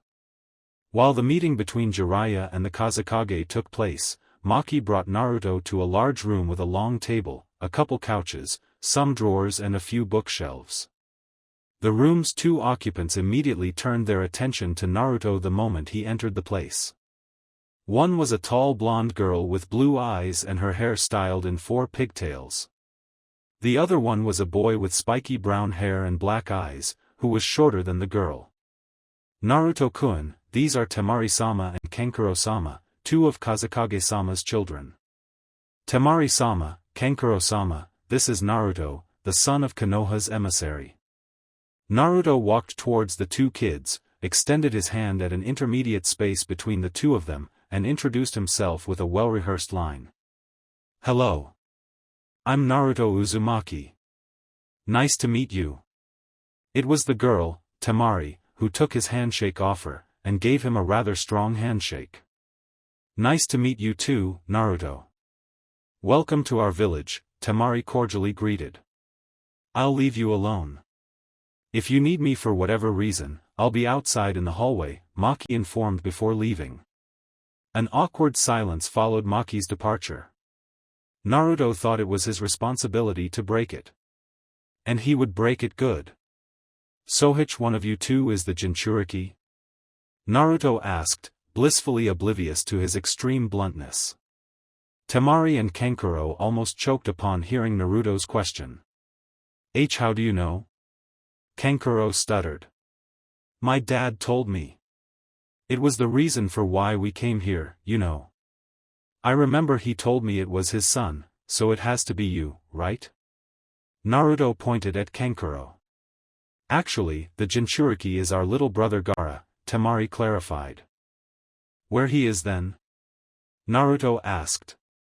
As of lately, we barely see him. He spends most of the time with our uncle Yashimaru. He's helping Gaara control his powers. What Temari was saying was an S-class secret, but given that Naruto knew about Gaara already, he saw no point in keeping the rest of the details hidden. What a pity. I was dying to meet somebody who's like me, Naruto commented, a bit disappointed. Temari and Kankuro choked even harder this time. Kankuro looked as if he was going to have a heart attack. Don't tell me you also have a monster sealed inside dash. What the hell? And they left us alone with you. Kankuro yelled. Kankuro. Temari shouted in a chiding tone. The door slammed open, and Maki burst into the room, kunai in hand. I heard a scream. Is everything alright? Yes, Maki-san, everything's fine. Except my brother, who's still an idiot, Temari explained as she hit Kankuro on the back of his head. Maki nodded, and left the room once again. It's okay, I got that pretty often. But don't worry, the 9 tails won't get out of here anytime soon, hehe, Naruto reassured as he patted his belly. In fact, that's why we're here. Dad says he can make a better seal for Gaara so he won't have any trouble controlling his powers. Both siblings looked even more shocked than before. Really? Temari asked, as her eyes gleamed with a hopeful glint. Can he do that? Naruto nodded and smiled. That would be a gift from heaven. Not only is Gaara getting worse trying to control that monster, but it's also taking a toll on his mind, Kankuro said. Yes. Maybe he will even be able to sleep, Temari hoped. Wait, he can't sleep? Naruto asked, confused. Temari shook her head. If he falls asleep, even if it's only a moment, the monster will take over his body and will go on a murderous spree. Only the monster's power keeps Gaara barely functional while permanently awake, but like my brother said, it's doing nothing to help his mind. Let's hope your father can convince ours to let him take a look at Gaara's seal and patch him up somehow, Kankuro added. Anyway, while we wait, what do you want to do? The blonde girl asked. Naruto's eyes darted to the large table, where two wooden dolls with a few strings attached to their body parts laid. The Jinchuriki quickly rushed towards the table and grabbed them. Hey Temari, are these your dolls? Actually, they're Kankuro's. Really? You play with dolls? Naruto asked, barely holding his laughter. They aren't dolls, they're puppets. Kankuro angrily said as he snatched the puppets from Naruto's hands. They look like dolls to me. Only they look more boring. Though they do have a lot of moving parts. I'll show you the difference between a doll and a puppet, Kankuro growled while attached the strings to his fingers. He then made the puppets to stand on their feet, and made them fight each other. See? It requires skill and lots of dedication, but the results speak from themselves. Woaha, that's so cool. Naruto said, his eyes fixed on the puppets. So you're training to become a performer? Actually, I'm training to become a ninja, and so are my siblings. I'm a ninja too. Naruto proudly claimed. But what puppets have to do with being a ninja? Puppetry is a ninja art too, exclusive from Suna. Some of the deadliest ninja from Suna were puppeteers. Naruto, however, continued staring at him puzzled. You'd understand it better if you saw an actual ninja puppeteer. Their puppets are as big as an adult, and they're full of lethal weapons. What my brother is using is no different from the tools of a street performer, Temari commented. Well, I have to start somewhere, right? Kankuro protested. I'll be using a puppet before you realize it. Konoha Academy. Even without the Sharingan, Sasuke had no trouble dodging the fist aimed at his face, and with a quick movement, he delivered a low kick at his opponent's legs, making him fall on his back. Sasuke placed his foot on his defeated foe. Winner, Sasuke Uchiha, Delcard. The teacher overseeing the fight, a tall, fat and broad-shouldered man named Daikoku Fanino. Sasuke's fangirls, which were pretty much all his female classmates minus Hinata, burst into a series of loud squeals as they repeated his name ceaselessly. For those near them, it was almost like having a flock of seagulls screeching into their ears. Sasuke himself didn't understand why they got so crazy. Sure, he won, but he was fighting against somebody who telegraphed his attacks a month in advance. Even a blind baby could have won against such unworthy foe. I can't believe I'm going to say this, but I'm starting to miss Naruto. Sure, the guy's loud and obnoxious, but at the very least he made me work for my victories, Sasuke commented. It has been almost a week since Naruto left, and all of a sudden taijutsu practice became infinitely more boring. None of his opponents lasted more than 10 seconds. Daikoku scratched his head. He was really hoping the spar would last a bit longer. Somebody else wants to spar against Sasuke? All the boys averted their gazes. His question was met with silence. Daikoku then turned at Sasuke with an apologetic smile. I'm sorry then. We'll have to let other people spar for the time being. I will spar against him, a high-pitched voice said, making everybody to gasp in unison. Hinata, what are you doing? Sakura asked in disbelief. You can't fight against a boy. I can't? Technically, we usually don't make boys fight girls, but there's nothing written in stone about that. I mean, you will have to fight against a ninja of the opposite gender sooner or later, so we may as well start now, Daikoku commented. He then turned at Sasuke. If it's okay with you? Pass. I'm not going to hit a girl, the Uchiha replied. What's wrong, Uchiha, afraid a girl might kick your ass? Kiba mocked. Well, you didn't volunteer to fight me, so I know that you're afraid that I will kick your ass. This girl has more guts than you, Sasuke retorted, making Kiba snarl in anger. Hinata, why do you want to fight Sasuke? If you want to spar now, I'm sure one of your female classmates will be happy to be your opponent, Daikoku asked. And Naruto-kun always fights Sasuke-san B because he says that Sasuke-san is strong, and why you can only get B better B by fighting strong opponents. I want to G get stronger T too. Hinata never felt the need to spar against Sasuke. While she meant what she said, Naruto was usually her usual opponent when they trained together outside academy hours. However, she didn't have Naruto for the time being. Alright Hyuga. You get your fight. It can't be worse than my previous 3 fights, Sasuke shrugged as he got into his usual fighting stance. Hinata also slid into the gentle fist stance. Sasuke eyed her opponent, the only girl who wasn't a fangirl of his, but of Naruto's instead. Though then again fangirl was an unfair label. Hinata and Naruto had a genuine friendship. They talked, laughed, and were there for each other. The Uchiha also suspected that the Hyuga had a crush on Naruto, but then again he didn't care much about that stuff. Before the fight began, Hinata activated her Byakugan.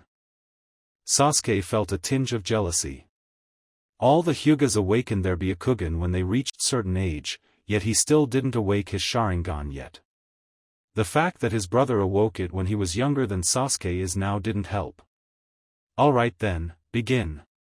Daikoku said, making a chopping motion with his hand. Sasuke and Hinata dashed towards each other. They clashed in the middle, and traded many punches and kicks. For the first few seconds, they successfully parried all the hits, until Sasuke saw an opening and landed a kick on the Hyuga's abdomen, pushing her backwards. Hinata? Can you continue? The teacher asked. Hinata nodded in reply. Once again, Hinata dashed towards Sasuke. Sasuke was expecting that, being Hinata the heiress of a rather powerful clan specialized in taijutsu, she'd be a worthy opponent, but nope. Her footwork was sloppy, her attacks slow, and had some trouble remaining focused. After trading a few blows, Sasuke once again sent her to the ground with a well-placed punch to her gut. And once again, Hinata got up. It seemed that what the Hyuga heiress lacked in talent, she made up with sheer determination. It seemed that after all the time they spent together, Naruto was starting to rubbing off on her. This time, thanks to Sasuke getting confident, Hinata managed to land a strike on Sasuke's shoulder, and he felt it as if it was on fire. This is the gentle fist, the Uchiha thought, wincing in pain. This girl is more dangerous than she looks. I'll have to finish this quickly. Sasuke went on the defensive, careful not to let any of those palm strikes from hell to touch him again. He didn't have to wait much for the Hyuga to reveal an opening, and went for the kill. He delivered a series of fast punches to her ribs, and finished with a powerful kick that sent her once again into the ground. Okay, I think that was enough. Winner, Sasuke Uchiha. Daikoku declared. Once again Sasuke's crowd of fangirls cheered furiously. Sasuke ignored them, walked towards Hinata, and extended his hand. Hinata looked at him for a moment, and took his hand, letting him help her back on her feet. Nice fight. You even managed to hit me once. He meant that as a genuine compliment despite being so easy to interpret as a belittlement. UHT thank you, Sasuke-san, Hinata replied. I knew that IC couldn't win, but if I could hit YU once at least it W would be something. Well, it was certainly more than what the rest of my opponents managed to accomplish, Sasuke said, glancing at the crowd besides him. Okay, I think that was enough for you too, Daikoku intervened. Now do the seal of reconciliation. While Naruto was usually very unwilling to do said seal with Sasuke whenever they sparred, not that Sasuke was any less guilty of such thing, Hinata had no problem. After locking their fingers, they returned to the crowd. Okay, who else wants to show their abilities? Come on, I need 2 new volunteers. Hours later, Sasuke was on his way home, hoping that today he could train with Itachi. Things hadn't been good at home recently. Itachi and their parents would often get into heated arguments that Sasuke couldn't fully understand, but the words duty, honor, clan, family, and shame were uttered by both parties. After that, Itachi would usually leave the Uchiha compound and would not return until sunset. However, it appeared that today wasn't going to be one of those days, since Itachi was already waiting for him at the compound's entrance. He was carrying a backpack, and had a suitcase besides him. For some reason, Sasuke had a very bad feeling about that image. "Sasuke, you're back. I was hoping you'd be here soon," Itachi greeted his younger brother in a neutral tone. "Ni-san? What are you doing with that suitcase? Are you going somewhere?" Sasuke asked, afraid of the possible answer. "I'm afraid yes, Sasuke. I had an argument with father and mother again, the worst one so far, and they just disowned me. I'm no longer Itachi Uchiha, just Itachi." What? Sasuke couldn't believe his brother's words. "I just wanted to see you before I left this place. I wanted you to know this from me than from our parents. And most importantly, I wanted to say goodbye, but you can't leave." Sasuke cried, tears almost forming in his eyes. "You are my brother." Itachi kneeled before Sasuke. "Listen me, Sasuke. Uchiha or not, disowned or not, there are two things that nothing will ever change, the fact that you're still my brother, and that I love you. But I don't want you to go." Sasuke cried again. "I know you don't want to. Being away from you is the most painful part of this mess. But father and mother don't want me being part of the clan anymore, and honestly, I can't live under the same roof as them either." "But you can't leave," Sasuke repeated. "Let's go and talk with father and mother. I'm sure that whatever happened, we can fix it." Itachi smiled sweetly at his little brother. "My little brother, you're still so innocent. Unfortunately, the reason for my banishment is way too complex for you to understand yet. But what are you going to do now? I already rented an apartment. I'll bring you there so you can see it once I'm settled. Now you have to be strong, Sasuke. Keep working hard on being a ninja like you have done so far. Make me feel proud of calling you my brother." Sasuke didn't say anything, just stayed there, crying. Itachi then pulled him into a hug. The Uchiha prodigy then stood up, grabbed his luggage, and left the place that he had called home for all his life. After watching his brother disappear, Sasuke spent some more minutes there, motionless. Then, he returned to his house. He didn't greet his parents like he usually did. He didn't even demand for explanations as for why they had kicked out Itachi from the clan. He merely went to his room, and locked himself there. He dropped on his bed, and cried his eyes out until he ran out of tears, and finally fell asleep.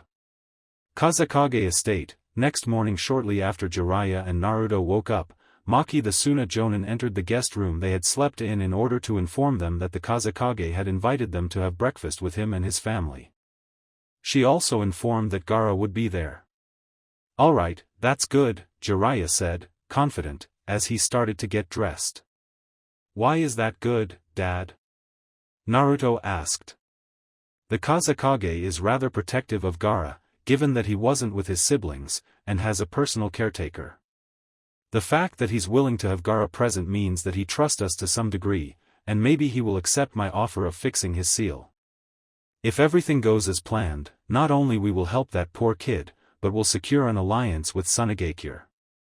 Meanwhile, in the estate's dining room, Raza and his two elder children were sitting on a large, rectangular table, waiting for their guests and remaining family to join them. "So, Dad, are you going to let Naruto's father fix Gaara's seal?" Temari asked with hopeful eyes. "I'm not comfortable with the idea, but it appears to be the best solution so far. Gaara has a lot of trouble controlling the demon. If this Naruto you talk about is proof of the man's sealing ability be the way, are you sure he was a Jinchuriki?" Raza asked. "He showed us his seal. It appeared to be the real thing. Only Jinchuriki have stuff like that," Kankuro commented. Well, we will learn the truth soon, Raza said. The room's door opened, revealing Jiraya and Naruto, escorted by Maki. After being thanked, the Suna Jonin left. So, what's for breakfast? Because I'm so hungry. Do you guys have ramen here? Naruto asked excitedly. Who the hell eats ramen for breakfast? Kankuro asked in disgust. You'll have to excuse Naruto.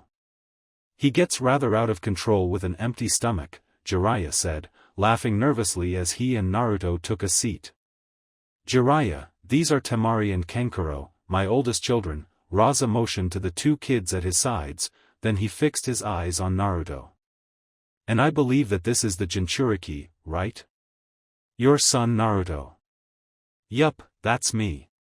Remember that name, because when the old man retires, I'll be the next Hokage. Naruto proudly claimed. Raza couldn't help but chuckle. The kid had some big ambitions, too big, some might say. Before Naruto could reply, the door opened again, and a redhead child entered the room followed by an adult. The child, who appeared to be Naruto's age, had short blood-red hair and black rings around his blue eyes. The adult, both Jiraiya and Naruto guessed it was Gaara's caretaker, had shoulder-length, sandy blonde hair and purple eyes. Ah, we're all finally here, Raza mentioned. Sorry for the tardiness, Kazekage-sama, the adult said as he and Gaara walked towards the table. It's okay, Yashimaru. I know that taking care of Gaara is not an easy job. Fortunately, one of our guests might make that task easier. Or so he says. Why is that woman called Yashimaru? Isn't that a male name? And who is this woman, by the way? Didn't you guys say that your uncle was taking care of Gaara? Naruto asked. Temari and Kankuro could barely repress their laughs, while Raza glared at him, annoyed. Yashimaru merely smiled.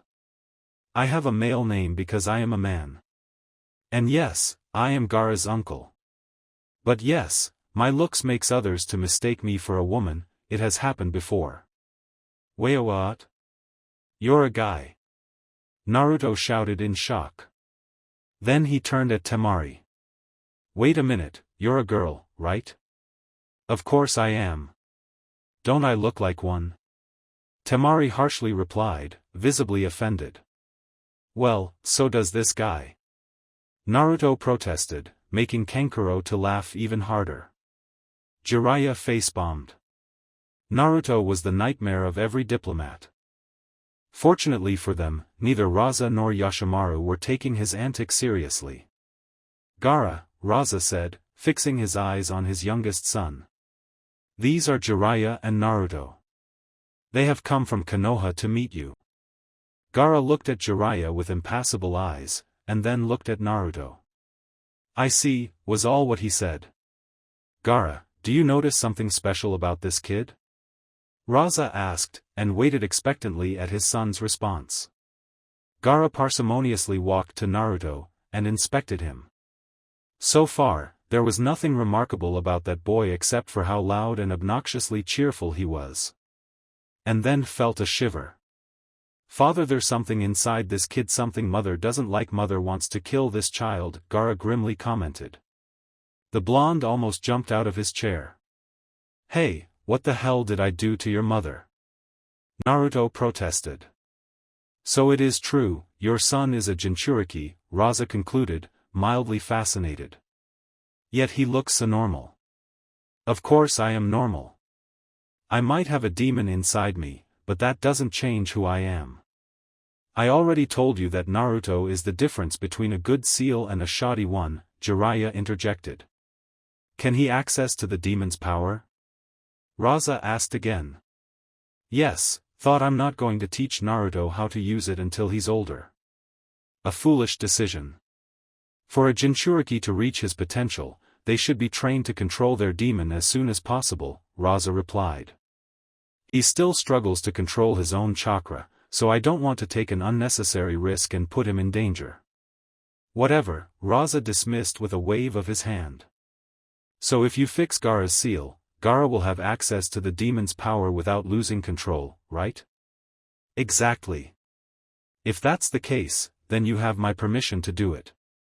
Excellent. Then, this is all what I need to start the process. First, a safe room to work in, then. Many hours later the process was hard and exhausting, mostly because a shield of sand would often appear at random times, interfering with the sealing process. A byproduct of the tailed beast, Jiraya had guessed. Though Gaara said that, according to his uncle, it was his mother's spirit protecting him. On top of that, he had to work while two Suna jonin watched him intently. Jiraya had demanded the two ninja to leave, but they weren't going to leave the Kazekage's son and the village's Jinchuriki alone with a foreign ninja. After much work, Jiraya had replicated the four symbols seal that kept the nine tails prisoner inside Naruto on Gaara, and he removed the shoddy seal that could barely contain the tailed beast. Both of them exited the room, and a Suna Chunin escorted both of them towards a room where Raza, his children, Yashimaru and Naruto were waiting for them. The process is finished. It has been a success, Jiraya announced, smiling. Gaara, however, remained impassible. Great. I knew you could do it, Dad. Naruto cheered. Those are some great news indeed, Yashimaru commented, smiling. The Kazekage took a step forward. Gaara, how do you feel? I can't hear mother anymore. But other than that I feel good, Gaara answered. I see. Let's do some tests and see if Jiraya's handiwork is as good as he claims to be, okay? Raza asked. Gaara, lie on this couch. I'll use a genjutsu to make you sleep. But you told me that I should never sleep, Gaara calmly replied. I know. But if Jiraya's seal works as intended, you should be able to, Raza explained, motioning to the couch. Gaara nodded, and did as his father asked. Raza cast the genjutsu, and Gaara fell asleep. Nothing happened. 5 minutes passed. Nothing happened. 10 minutes passed. Nothing happened. It's amazing. Gaara is sleeping and the demon isn't taking over. Jiraya, you're incredible. Temari gushed, completely elated. I never get tired of hearing that, Jiraya replied with a foxy grin. Your work is indeed worth its praise, Jiraya, Raza conceded. Though I still want to do one more test. Do all the tests you want, the results won't vary, Jiraya said, confident. Raza rocked Gaara until he woke up. Father, I was asleep. Did something happen? Gaara asked, a bit worried. Nothing. The seal worked. But I want you to do one more thing for me. Go to the door, please, Raza instructed. Gaara nodded, and did as he was told. Once there, he turned towards his father. I'm on the door. What should I do? Gaara was interrupted when he saw his father tossing several kunai at him. The redhead kid yelped and instinctively raised his arms in self-defense. Fortunately for him, a wall of sand formed between him and the bladed weapons, protecting him from any harm. Gaara was pale with shock. Raza seemed pleased. Everybody else were dumbfounded. What the hell? Naruto asked, almost in a whisper. Good. He still has the sand. You were good on your word, Jiraya, Raza said, satisfied. You threw a kunai at your son's face, Jiraya whispered, shocked. His shock then turned into anger. You threw a kunai at your son's face. What the hell is wrong with you? I needed to check if Gaara had still access at the demon's power, Raza replied. His voice was completely devoid of regret. And what if that wasn't the case? You could have killed him. But I didn't. Stop fretting over that already. It belongs to the past. To the past? It happened just now. Raza decided to ignore Jiraya's protests. The seal worked as you promised, and in the name of my village I thank you for that. You can now go back to your village and tell your Hokage that he has nothing to fear. Suna and Konoha will remain allies for the foreseeable future. Jiraya glared at the Kazekage, and muttered a curse under his breath. Naruto, go and pack your stuff. We will leave tomorrow morning. What, so soon? But we've been only here 2 days. And I barely got to know Gaara. Naruto, we came here to do a job, and said job is done. There's nothing here left for us, so we must return. Besides, I promised both the Hokage and your mother then we will be back as soon as possible. Okawayeye, Naruto said, dejected.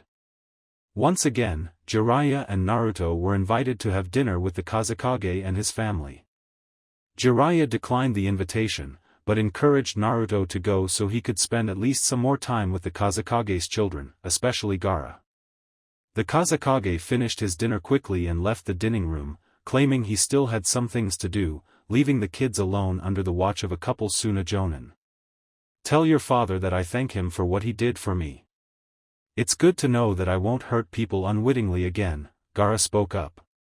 Yeah, I will, Naruto replied as he stuffed his mouth with food. You're welcome. By the way, since you're like Mato's people treat you differently? Gaara asked. Differently? Oh, I think what you mean if they act as if I'm going to go insane and try to kill them or something, the blonde boy asked. Gaara nodded. Sadly yes. Do people in Suna treat you like that? Yes. What? But you're like, the son of the Kazekage. They should treat you with more respect. Sure, Naruto was also the son of a Hokage, but in his case, very few people knew that, as it was an S-class secret. Gaara's parentage was public knowledge. Actually, it doesn't matter much. They can only see the potential danger he represents. Though I can blame them, given that there has been quite a few incidents when Gaara lost control of the monster, Temari commented. Good thing you and your dad came here. Now maybe we can convince people that Gaara won't harm them anymore, Kankuro added. Well, I don't think their opinions will change much. If this village is anything like mine, they'll continue avoiding Gaara like he's the plague. That's what they do to me at least, Naruto mentioned, a bit sad. Gaara looked thoughtful. I see then. How do you cope with it? Truth be told, sometimes I want to yell at them. To make them realize that they have nothing to fear from me. That whatever happened in Konoha 7 years ago won't happen again, Naruto explained, bitterness leaking through his words. Then he smiled. But not everybody is like that. I have mom and dad, and Shizune-chan, and Hagane-chan and Kaida-chan, and Hinata, and as long as I have them, I don't care what other people think. Then should I stop trying to get everybody else to acknowledge me? The redhead asked.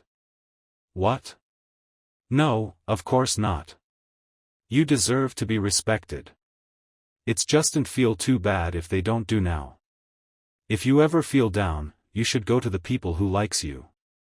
Your dad is kind of an asshole, Naruto blurted, then he gasped upon realizing what he said, turned towards Kankuro and Temari and smiled bashfully.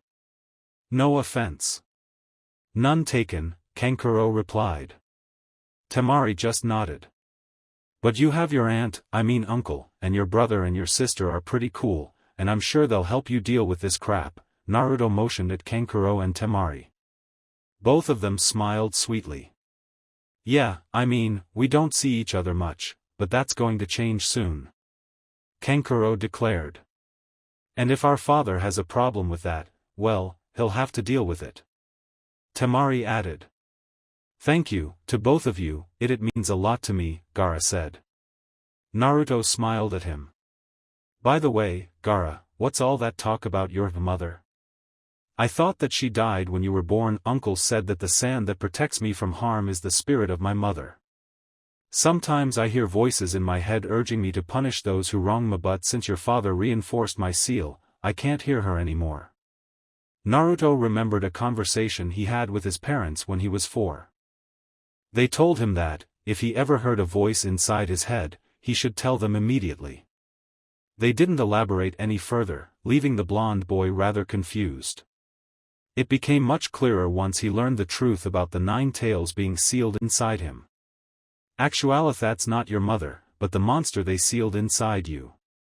Oh, Gaara looked dejected. But that doesn't mean that your mom isn't with you.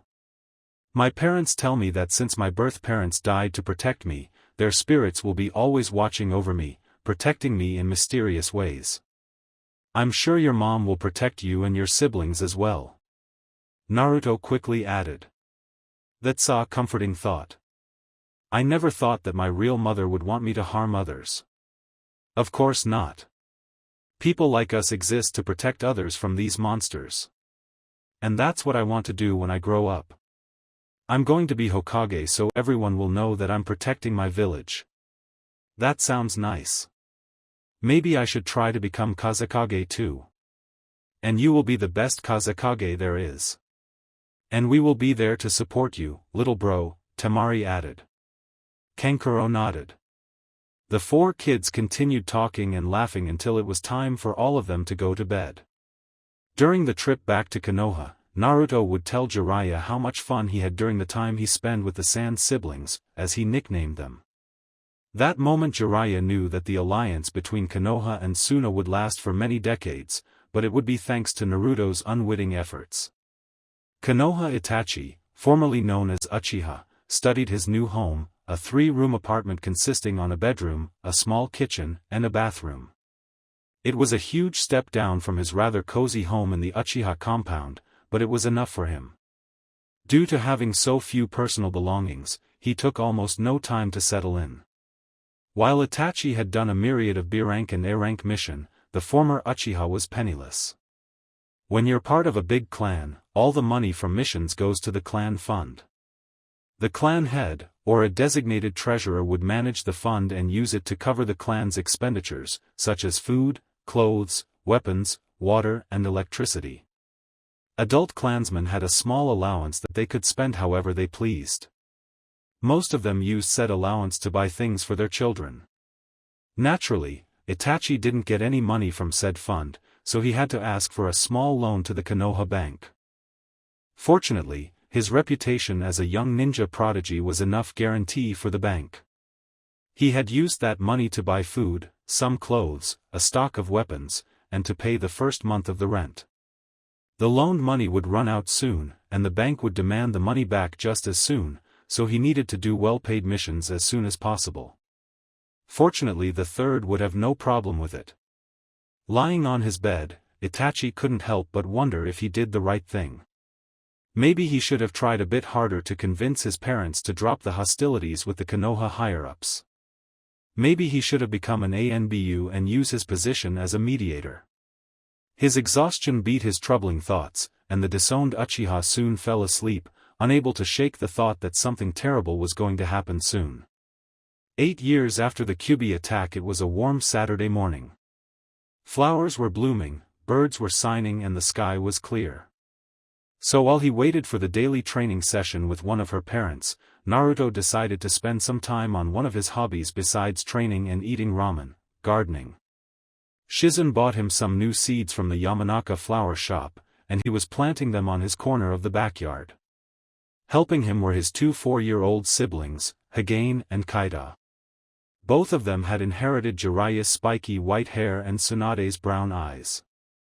Though Hagane usually had a short haircut, while Kaida had it styled into 2 long pigtails. Alright, now that you have put the seeds in the holes, you must cover the holes with soil again, Naruto instructed as the twins did so. And then what, Nizan? Kaida asked. Then you come every day and water the seeds. In a few weeks, it will grow a plant with really pretty flowers. Ah, but I wanted to see the flowers now. Kaida complained. Maybe if we water them more, they'll grow faster. Hagane wondered. Nice try, but it doesn't work that way, hee. Okay, wait here, I'm going to get the watering can, Naruto said as he went back to the house. He returned back with a full watering can, and he almost dropped it in shock. What the hell? Naruto was in shock. Besides a smiling Kaida and a surprised Hagane, there was an almost full-grown bush of white roses. Look at this, Nizan. I told the flowers to grow already, and they did, the little girl said proudly. Whoa, it's almost like the first Hokage. Naruto shouted, amazed. Who? Both twins asked in unison.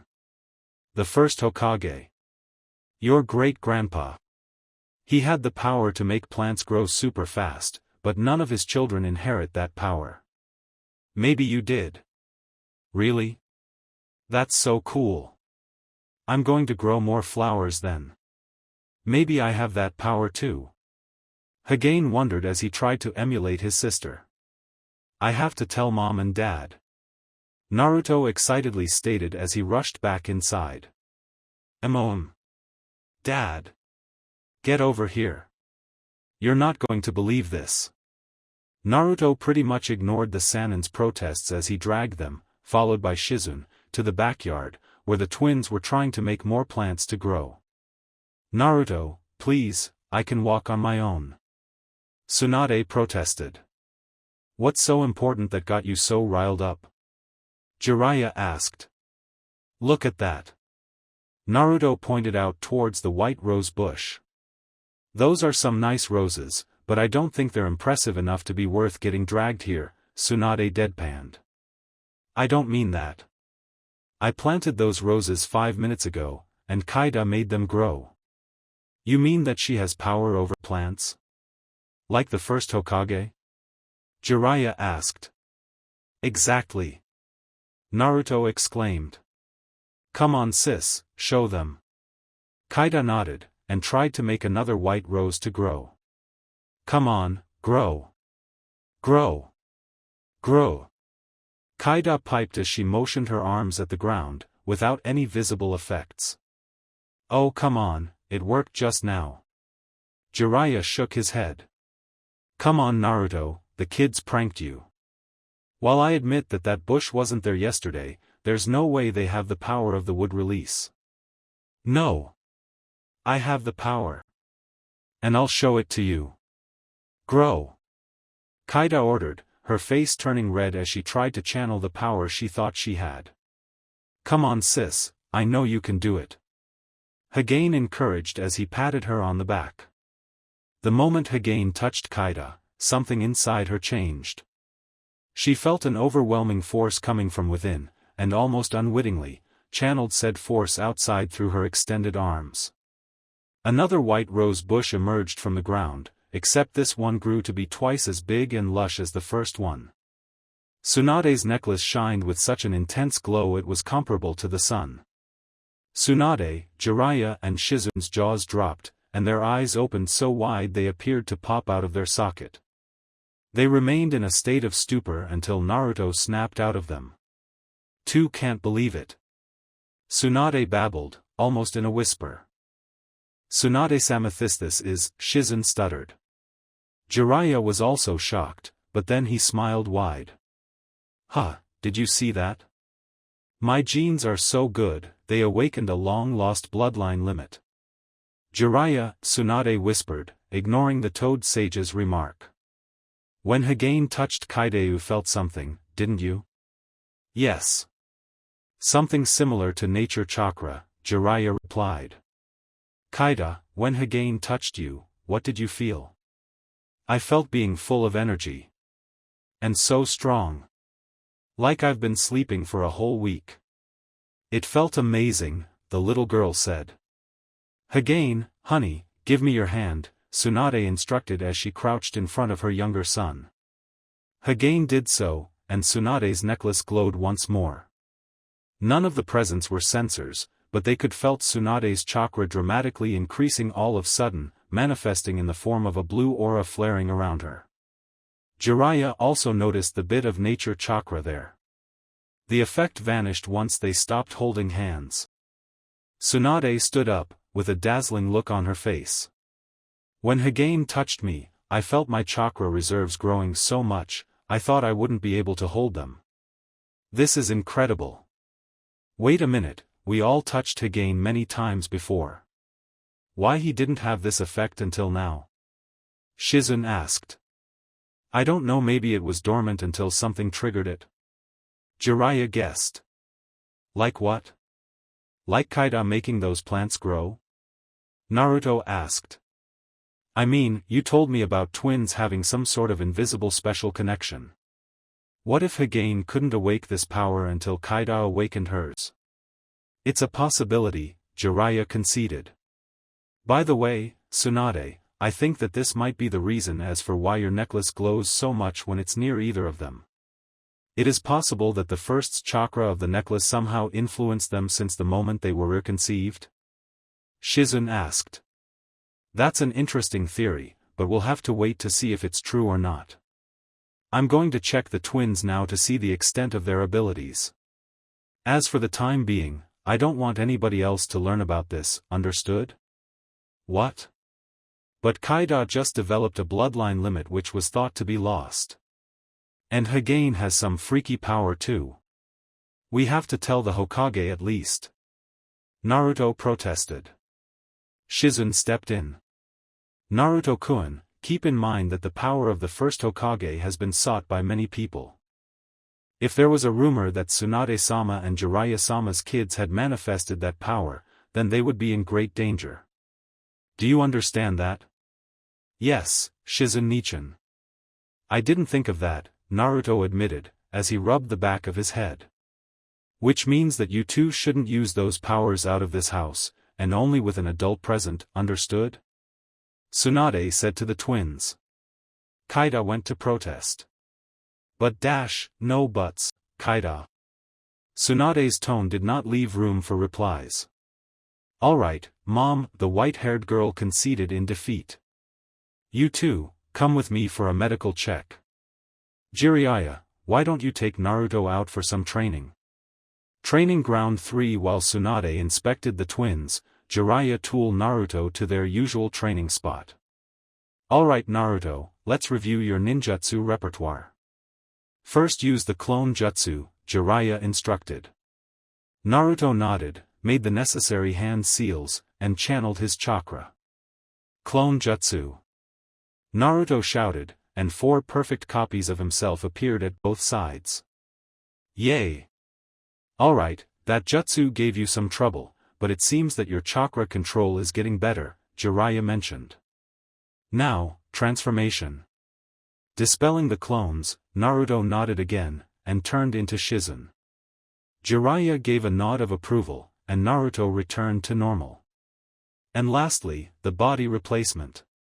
Naruto made the hand seals, this time much faster, and disappeared in a cloud of smoke, leaving a large rock in his place. Naruto then appeared behind Jiraiya. Excellent, Jiraiya approved, turning around, already aware of his godson being there.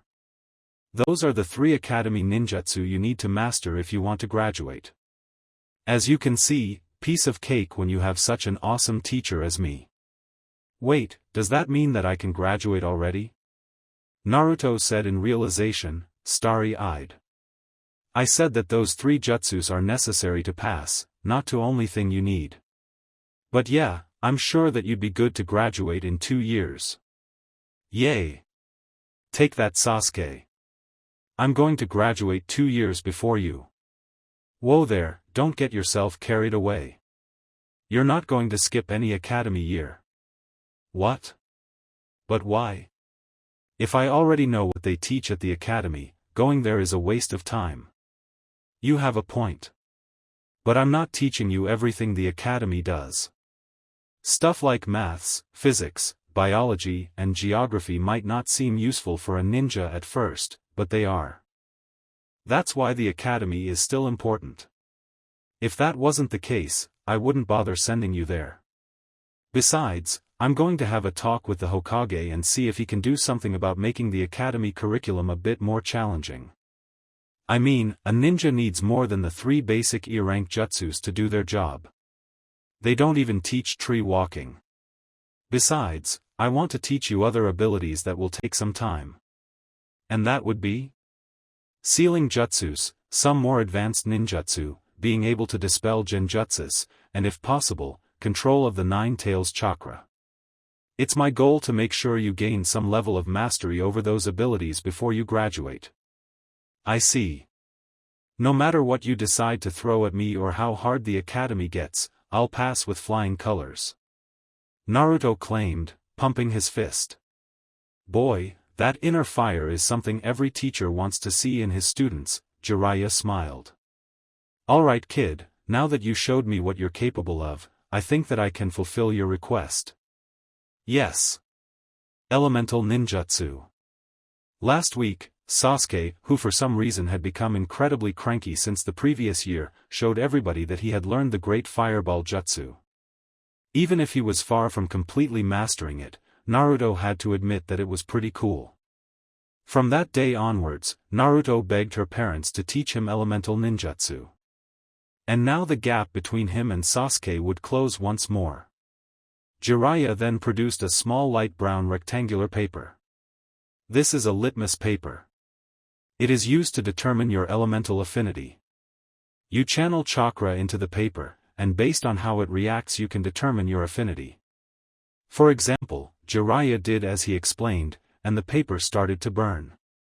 My affinity is fire, so the paper burns when it's in contact with my chakra. Fire is the most common affinity on this land, hence its name. Now gimme gimme. Naruto hastily took another litmus paper from Jiraiya's hands. He channeled his chakra, and the paper split in two. Ah damn it. Give me another, I think broke this one. Calm down, Naruto. The paper didn't break.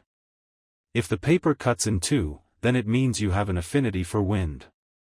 Which is the least common affinity of all nations, even in the land of wind. Awesome. I have a rare affinity, unlike Sasuke who has fire like everybody else. Naruto cheered, then he realized that Jiraiya also had a fire affinity. Sorry dad, I didn't mean to it's okay. But don't get all excited, having a rare affinity does have its downsides. Really? Like what? Since there are so few people with wind affinity, that means less people who can teach you, and less people creating new jutsus. I believe that there's only another wind user in Konoha, one of the sons of Sarutobi-sensei. I think I could get him to teach you some of the advanced stuff. But for the time being, let's stick to something simple. Jiraiya walked to a tree and plucked a leaf from one of its branches. He then handed that leaf to Naruto. I want you to use your chakra to cut that leaf in two, just like you did with the paper. What? Why? Naruto asked, puzzled. Jiraiya sighed. Your mother and I told you this a million times. Before learning the cool stuff, as you so eloquently put it, you need to learn the basics first. And this exercise will help you mold wind chakra. What, did you expect that I was going to teach you how to produce a tornado or something like that? Wellies. I mean, Sasuke can create fireballs, and I need something to counter that if I am to beat him. Actually, that wouldn't be a good idea. And why not? Because elemental chakra is like rock paper scissors. Just like how rock beats scissors but gets beaten by paper, some elements are weak against some and strong against others. In your case, wind is strong against lightning, but weak against fire. If you try to counter Sasuke's fire jutsus with wind jutsus, you will only make his attack stronger. Then I'm never going to beat him. Naruto whined, depressed, as he fell on his knees. Don't say that. You can learn water jutsus as well if you want. But you said that my affinity is wind, yes, but that means that wind jutsus will be more powerful, consume less chakra and will be easier to learn. You can learn jutsus from all 5 basic elements. Think of it as the use of your arms. Your right arm is the dominant one, but that doesn't mean that you can use your left arm as well, but you use the right one more because you have more dexterity. Then teach me water jutsus instead. No. You have to learn jutsus of your elemental affinity first. Once you have that down, you can master the element that counters the element you're weak against. For example, after mastering fire, I learned earth jutsus, since earth beats water, which beats fire. I see man, this is far more complicated than I thought. Naruto realized, rubbing the back of his head. Of course it is. Why do you think I don't want you to graduate too early? I want you to be properly prepared once you go out there to fight the bad guys. By the way, you have fire, but what affinity do Mom and Shizune have? Your mother has lightning, and Shizune has water. And since Kaida has wood release, which is a combination of earth and water, those elements are her affinity. What, it is possible to have more than one affinity? Yes, but outside bloodline limits, they're extremely rare, even more than people with wind affinity. Now come on, I won't teach you any new jutsu unless I see you cutting that leaf with your chakra. The key is to try to compress your chakra into a blade as fine as possible. Right. Naruto said, as he fixed his stare on the leaf on his hands, and channeled his chakra. Meanwhile, in the forests of Konoha's outskirts, two figures were having a talk, covered by the tree's lush foliage. Both of them were teenagers with dull black hair and black eyes, wearing headbands of Konohagakure. One of them was also wearing the symbol of the Uchiha clan on the back of his t-shirt. So, how things are going, Shizune? The first figure asked. It was as you feared, Itachi. It was way beyond a rumor. The Uchiha are indeed planning to stage a coup. I don't know when, but it will be soon. Very soon, Shizune grimly noted. Itachi cursed inwards. Our time is running out. What about that investigation that Jiraiya-sama is conducting? Even if the true culprit of the Nine Tails attack was found, it is too late. The damage was done the moment Danzo put the Uchiha clan under surveillance. I'm afraid that there's nothing stopping the coup. If such things happen, it will be an open invitation for the other villages to declare a war on us. What can we do? I already have a plan. There's a meeting tonight of all the Uchiha members at the Naka Shrine. I believe that Fugaku-sama will make the coup official, and reveal what he has planned. What he doesn't know, however, is that I will be there and I will use my Koto Amatsukami on him and make him convince the clan to rebuild the burned bridges with the village. I already have the third's approval, Shizune explained. Do you think it will work? If you're caught, you will die on the spot. I know it will. Besides, I can't die yet, not without convincing Shizune-san on going on a date with me first, Shizune added, chuckling. Itachi returned the smile. I believe you'll need to use your Koto Amatsukami on her for that to happen.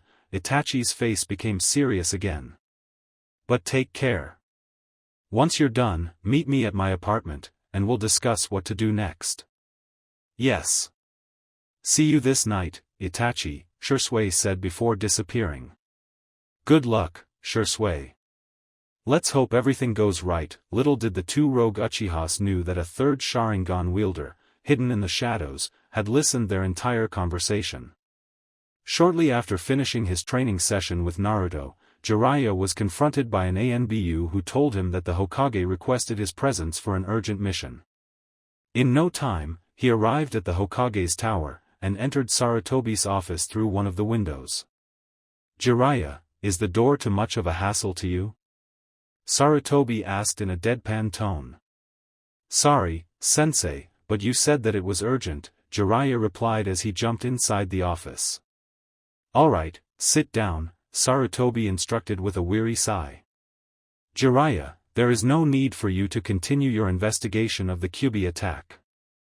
Jiraiya was taken aback by such words. What? Why? I'm afraid that it won't do any good now. According to my sources, the Uchiha clan has been planning a coup d'état for the past couple years. They will stage it sometime during this week. Jiraiya couldn't believe what he was hearing. And why are we still here, doing nothing? We have to stop that from happening. I already have a plan in motion, Jiraiya, don't worry. The coup won't come to pass, I made sure of it. Jiraiya wasn't convinced, but decided not to pressure the issue. I see. The ANBU who contacted me said you had a mission for me. Correct. You see, from the past few months onwards, the demand of A-rank and S-rank missions had increased dramatically. I fail to see how that's a bad thing. More income for the village. Yes, but I believe that there's something more to this. This amount of high-ranked missions is unseen in times of peace. An S-rank mission means an S-rank threat. If there are so many S-rank missions requests, well, you do the math. And some of the mission requesters mentioned men in black cloaks with red clouds on them. Akatsuki. Exactly. They began their move already, whatever it is. Your mission will be to find out what they're trying to accomplish with this. Are you afraid that they're doing this in order to bring our best ninja out of the village walls so they can be killed off one by one with ease?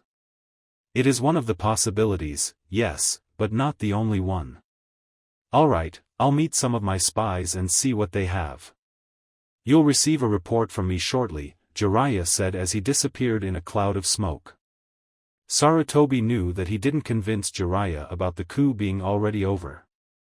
Truth be told, he wasn't convinced either, but he had to trust Shisui. He had seen his abilities in action, and he knew that he could pull it off. Still, the old Hokage couldn't shake off the feeling that this was the last time he would see the Toad Sannin. It took him 2 hours and an inordinate amount of effort, but Naruto had finally cut the goddamned leaf. When Naruto asked Jiraya if he was ready now to learn wind jutsus, Jiraya pretty much laughed in his face, and told him that in order to be ready, he'll have to cut that leaf in less than 10 seconds. At this rate, he was never going to surpass Sasuke. Still, Naruto knew perfectly what would get his mood up, some ramen with his best friend. Now, if a random kid barged into the Hyuga compound, he would be swiftly kicked out by the branch house members that guarded its gates. And if Naruto tried to do that a couple years ago, they wouldn't even let him to get close to the place. But when your mother has saved the wife of the clan head from a certain death, well, let's say that the Hyugas start to show you some respect. Good afternoon, Naruto-san. Coming to see Hinata-sama, greeted a branch house Hyuga who was guarding the gates. The Hyuga had shoulder-length, spiky brown hair with 2 long bangs framing either side of his face. It would be easy to mistake him for a woman. Hello to you too, Takuma. Yeah, you nailed it. I just came from a hard training session, and I was heading for Ikaraku's and wondered if Hinata could join me. Hinata-sama is currently training with Hayashi-sama as well. Though I believe they'll finish soon. You can go and see her train while you wait, if you wish. Yeah, I'll do that, thank you, Takuma, Naruto said as he entered the compound. After asking for directions, he often got lost in the large compound. Naruto finally arrived at the main dojo, where he saw Hinata, dressed in a dark blue long-sleeved shirt and knee-long dark blue pants sparring against another Hyuga, a male, or so he thought. After meeting Yashimaru he wasn't so sure anymore, who appeared to be both older and way more skilled than her.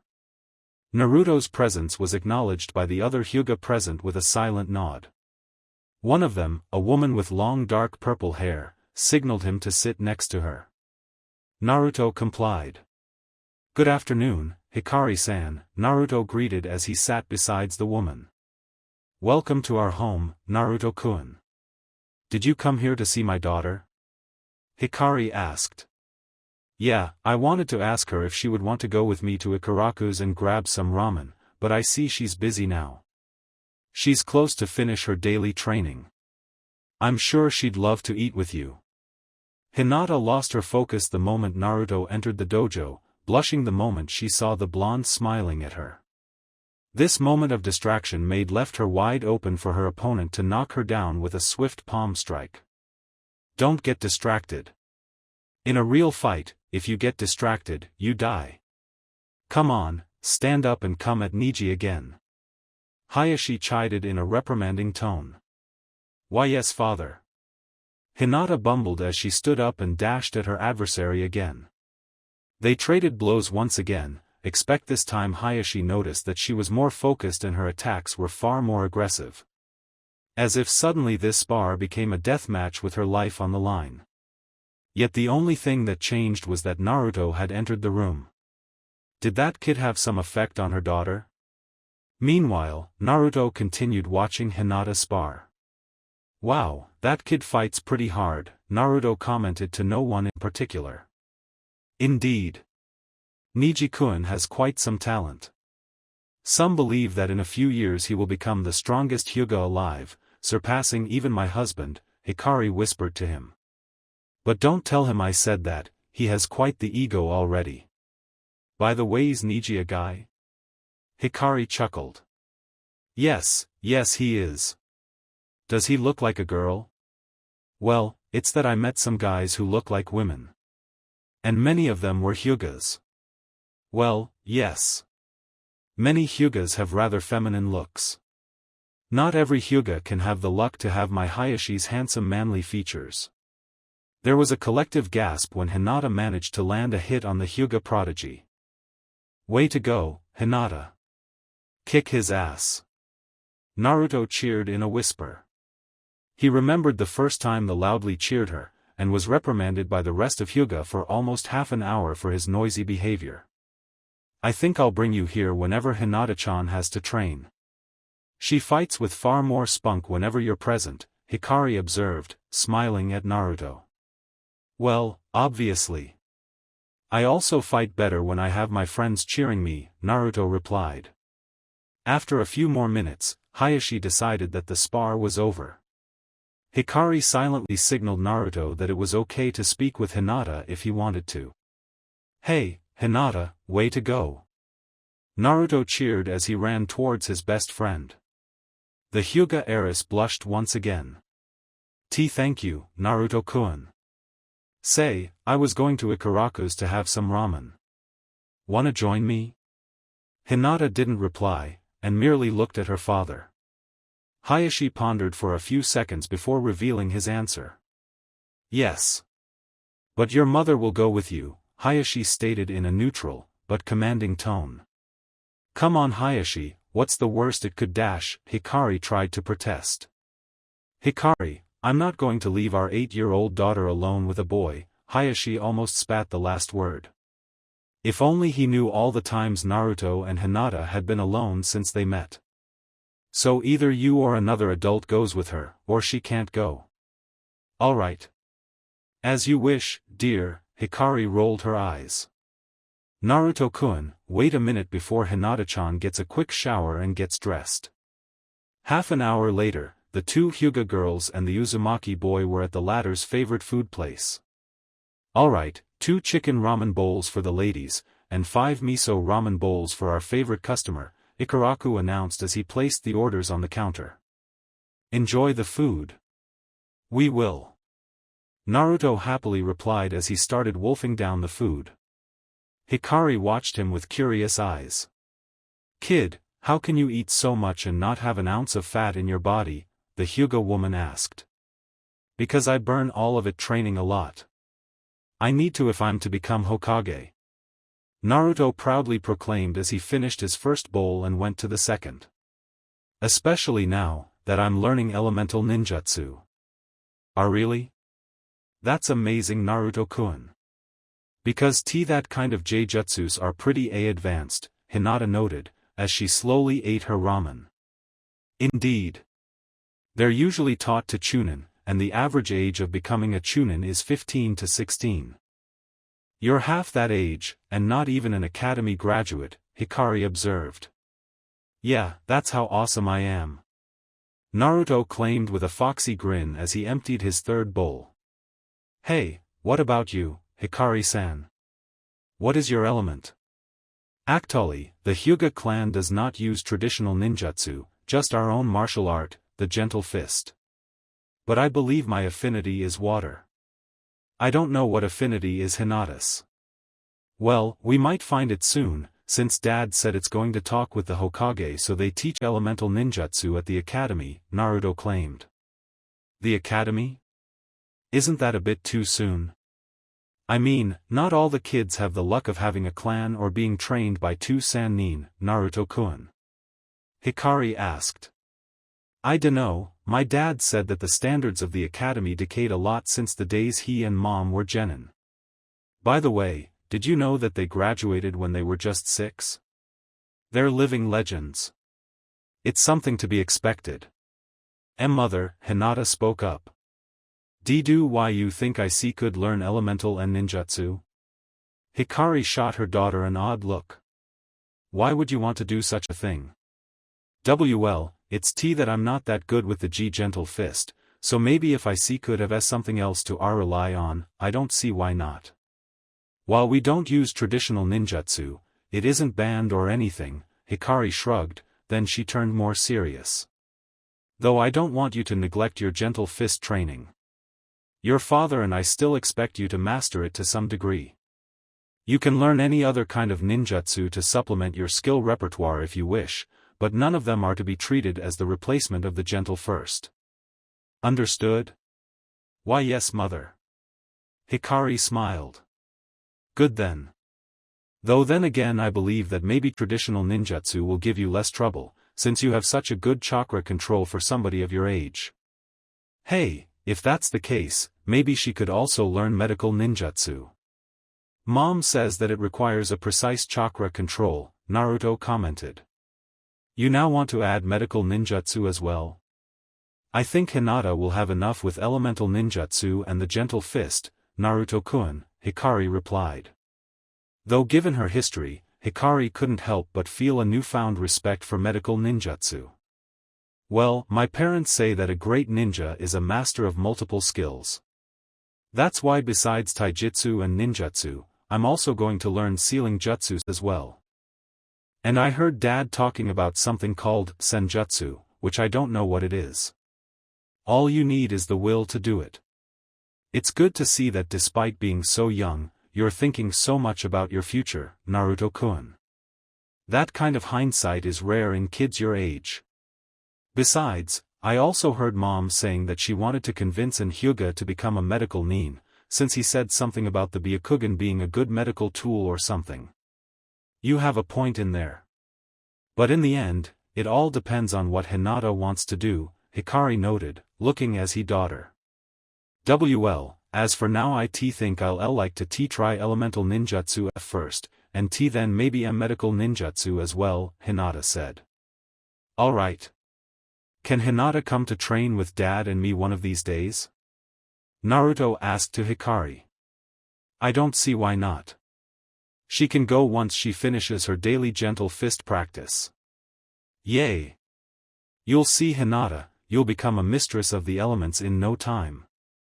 That evening, at the Naka shrine, almost the entire Uchiha clan was gathering there. Only 3 members were missing, the disowned Uchiha. Itachi, his little brother, Sasuke, which was happily asleep on his bed, unaware of the nightmarish turn of events that were about to come, and Shisui Uchiha. There were many crates scattered around the place. Some of them were opened, revealing its contents. Some of them had ninja tools such as kunai and shuriken. Others had flak jackets, similar to the ones worn by Chunin, except that this were black instead of green, and had the Uchiha fan on its back instead of the Uzushiogakure red swirl. Another crate had forehead protectors, only with the Uchiha fan instead of the Konoha symbol. Fugaku Uchiha, the clan head, was on top of a couple crates that served as a makeshift podium. The Uchiha stopped chatting among themselves and paid attention to what their leader was about to say. My brethren, it's a pleasure to see all of you gathered here, in this sacred place. Since time immemorial, the Uchiha has been one of the most powerful clans of the entire elemental nations. An unstoppable force matched by very few clans. Our power, however, wasn't without a price, and said price being doomed to a life of constant battle. That's why our ancestor, Madara Uchiha, chose to join the Senju clan and founded this village. That granted us peace. But said peace, like our power, came with a price. Since we became part of this village, the Uchiha had always been second-rate citizens. Forced to live isolated from the rest of the village, barred from attaining positions with any real power. But, as dutiful and loyal ninja, we endured. But being accused of being behind the Nine Tails attack, that was the last straw. Fugaku yelled. He was replied by multiple Uchiha shouting back in agreement. Allying with the Senju was a mistake Madara realized, and so did we much later. But except death, there's no mistake that can't be rectified, and that's what we will be doing soon. We will take back what is ours. We will take back Konoha. the rest of the clans will bow before our might. Fugaku's words were met with more shouts, louder and with more enthusiasm than the first ones. You must be thinking that this is a suicidal endeavor. And in most circumstances, it would be. But tonight, we have a golden chance that we can't afford to pass. Somebody contacted me a couple years ago, and offered me the means to take this village for the clan. Said person has vast resources that he had put at our disposal. Among them, he created a climate of chaos and instability across the land of fire, forcing the Hokage to dispatch most of his strongest jonin to keep the peace.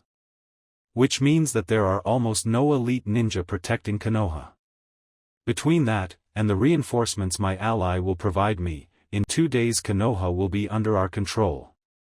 Again, more shouts and cheers. However, not everybody was convinced. Fugaku-sama, who is this ally you keep talking about? Asked an Uchiha. Yeah, is he or she the leader of another village? That's where the reinforcements come from, another Uchiha asked. I believe I can answer that question, a booming, disembodied voice said. All the Uchihas looked around in surprise, some even activated their Sharingan, to see where this mysterious voice came from. Besides Fugaku, a semi-transparent, swirling vortex appeared, and from said vortex emerged a figure. A man wearing a black hooded cloak with red clouds over a set of armor. His face was hidden by an orange mask with black flames on it, as well as a single hole on the right side, revealing a red eye. My brethren, this is the ally I've been talking about. Why don't you introduce yourself? Fugaku asked to the mysterious newcomer. Of course, said the masked man. My name is Madara Uchiha, and I came back to help you reclaim what is rightfully yours. Thanks for watching. If you enjoyed this video, smash that like button and subscribe for more content. Support the original author by clicking their profile link in the pinned comment of the first video of this series, they deserve the love. Want early access and exclusive content? Join my Patreon community, link below. Your support fuels these videos. Drop a comment with your thoughts, and I'll catch you in the next video. Stay entertained. Stay safe.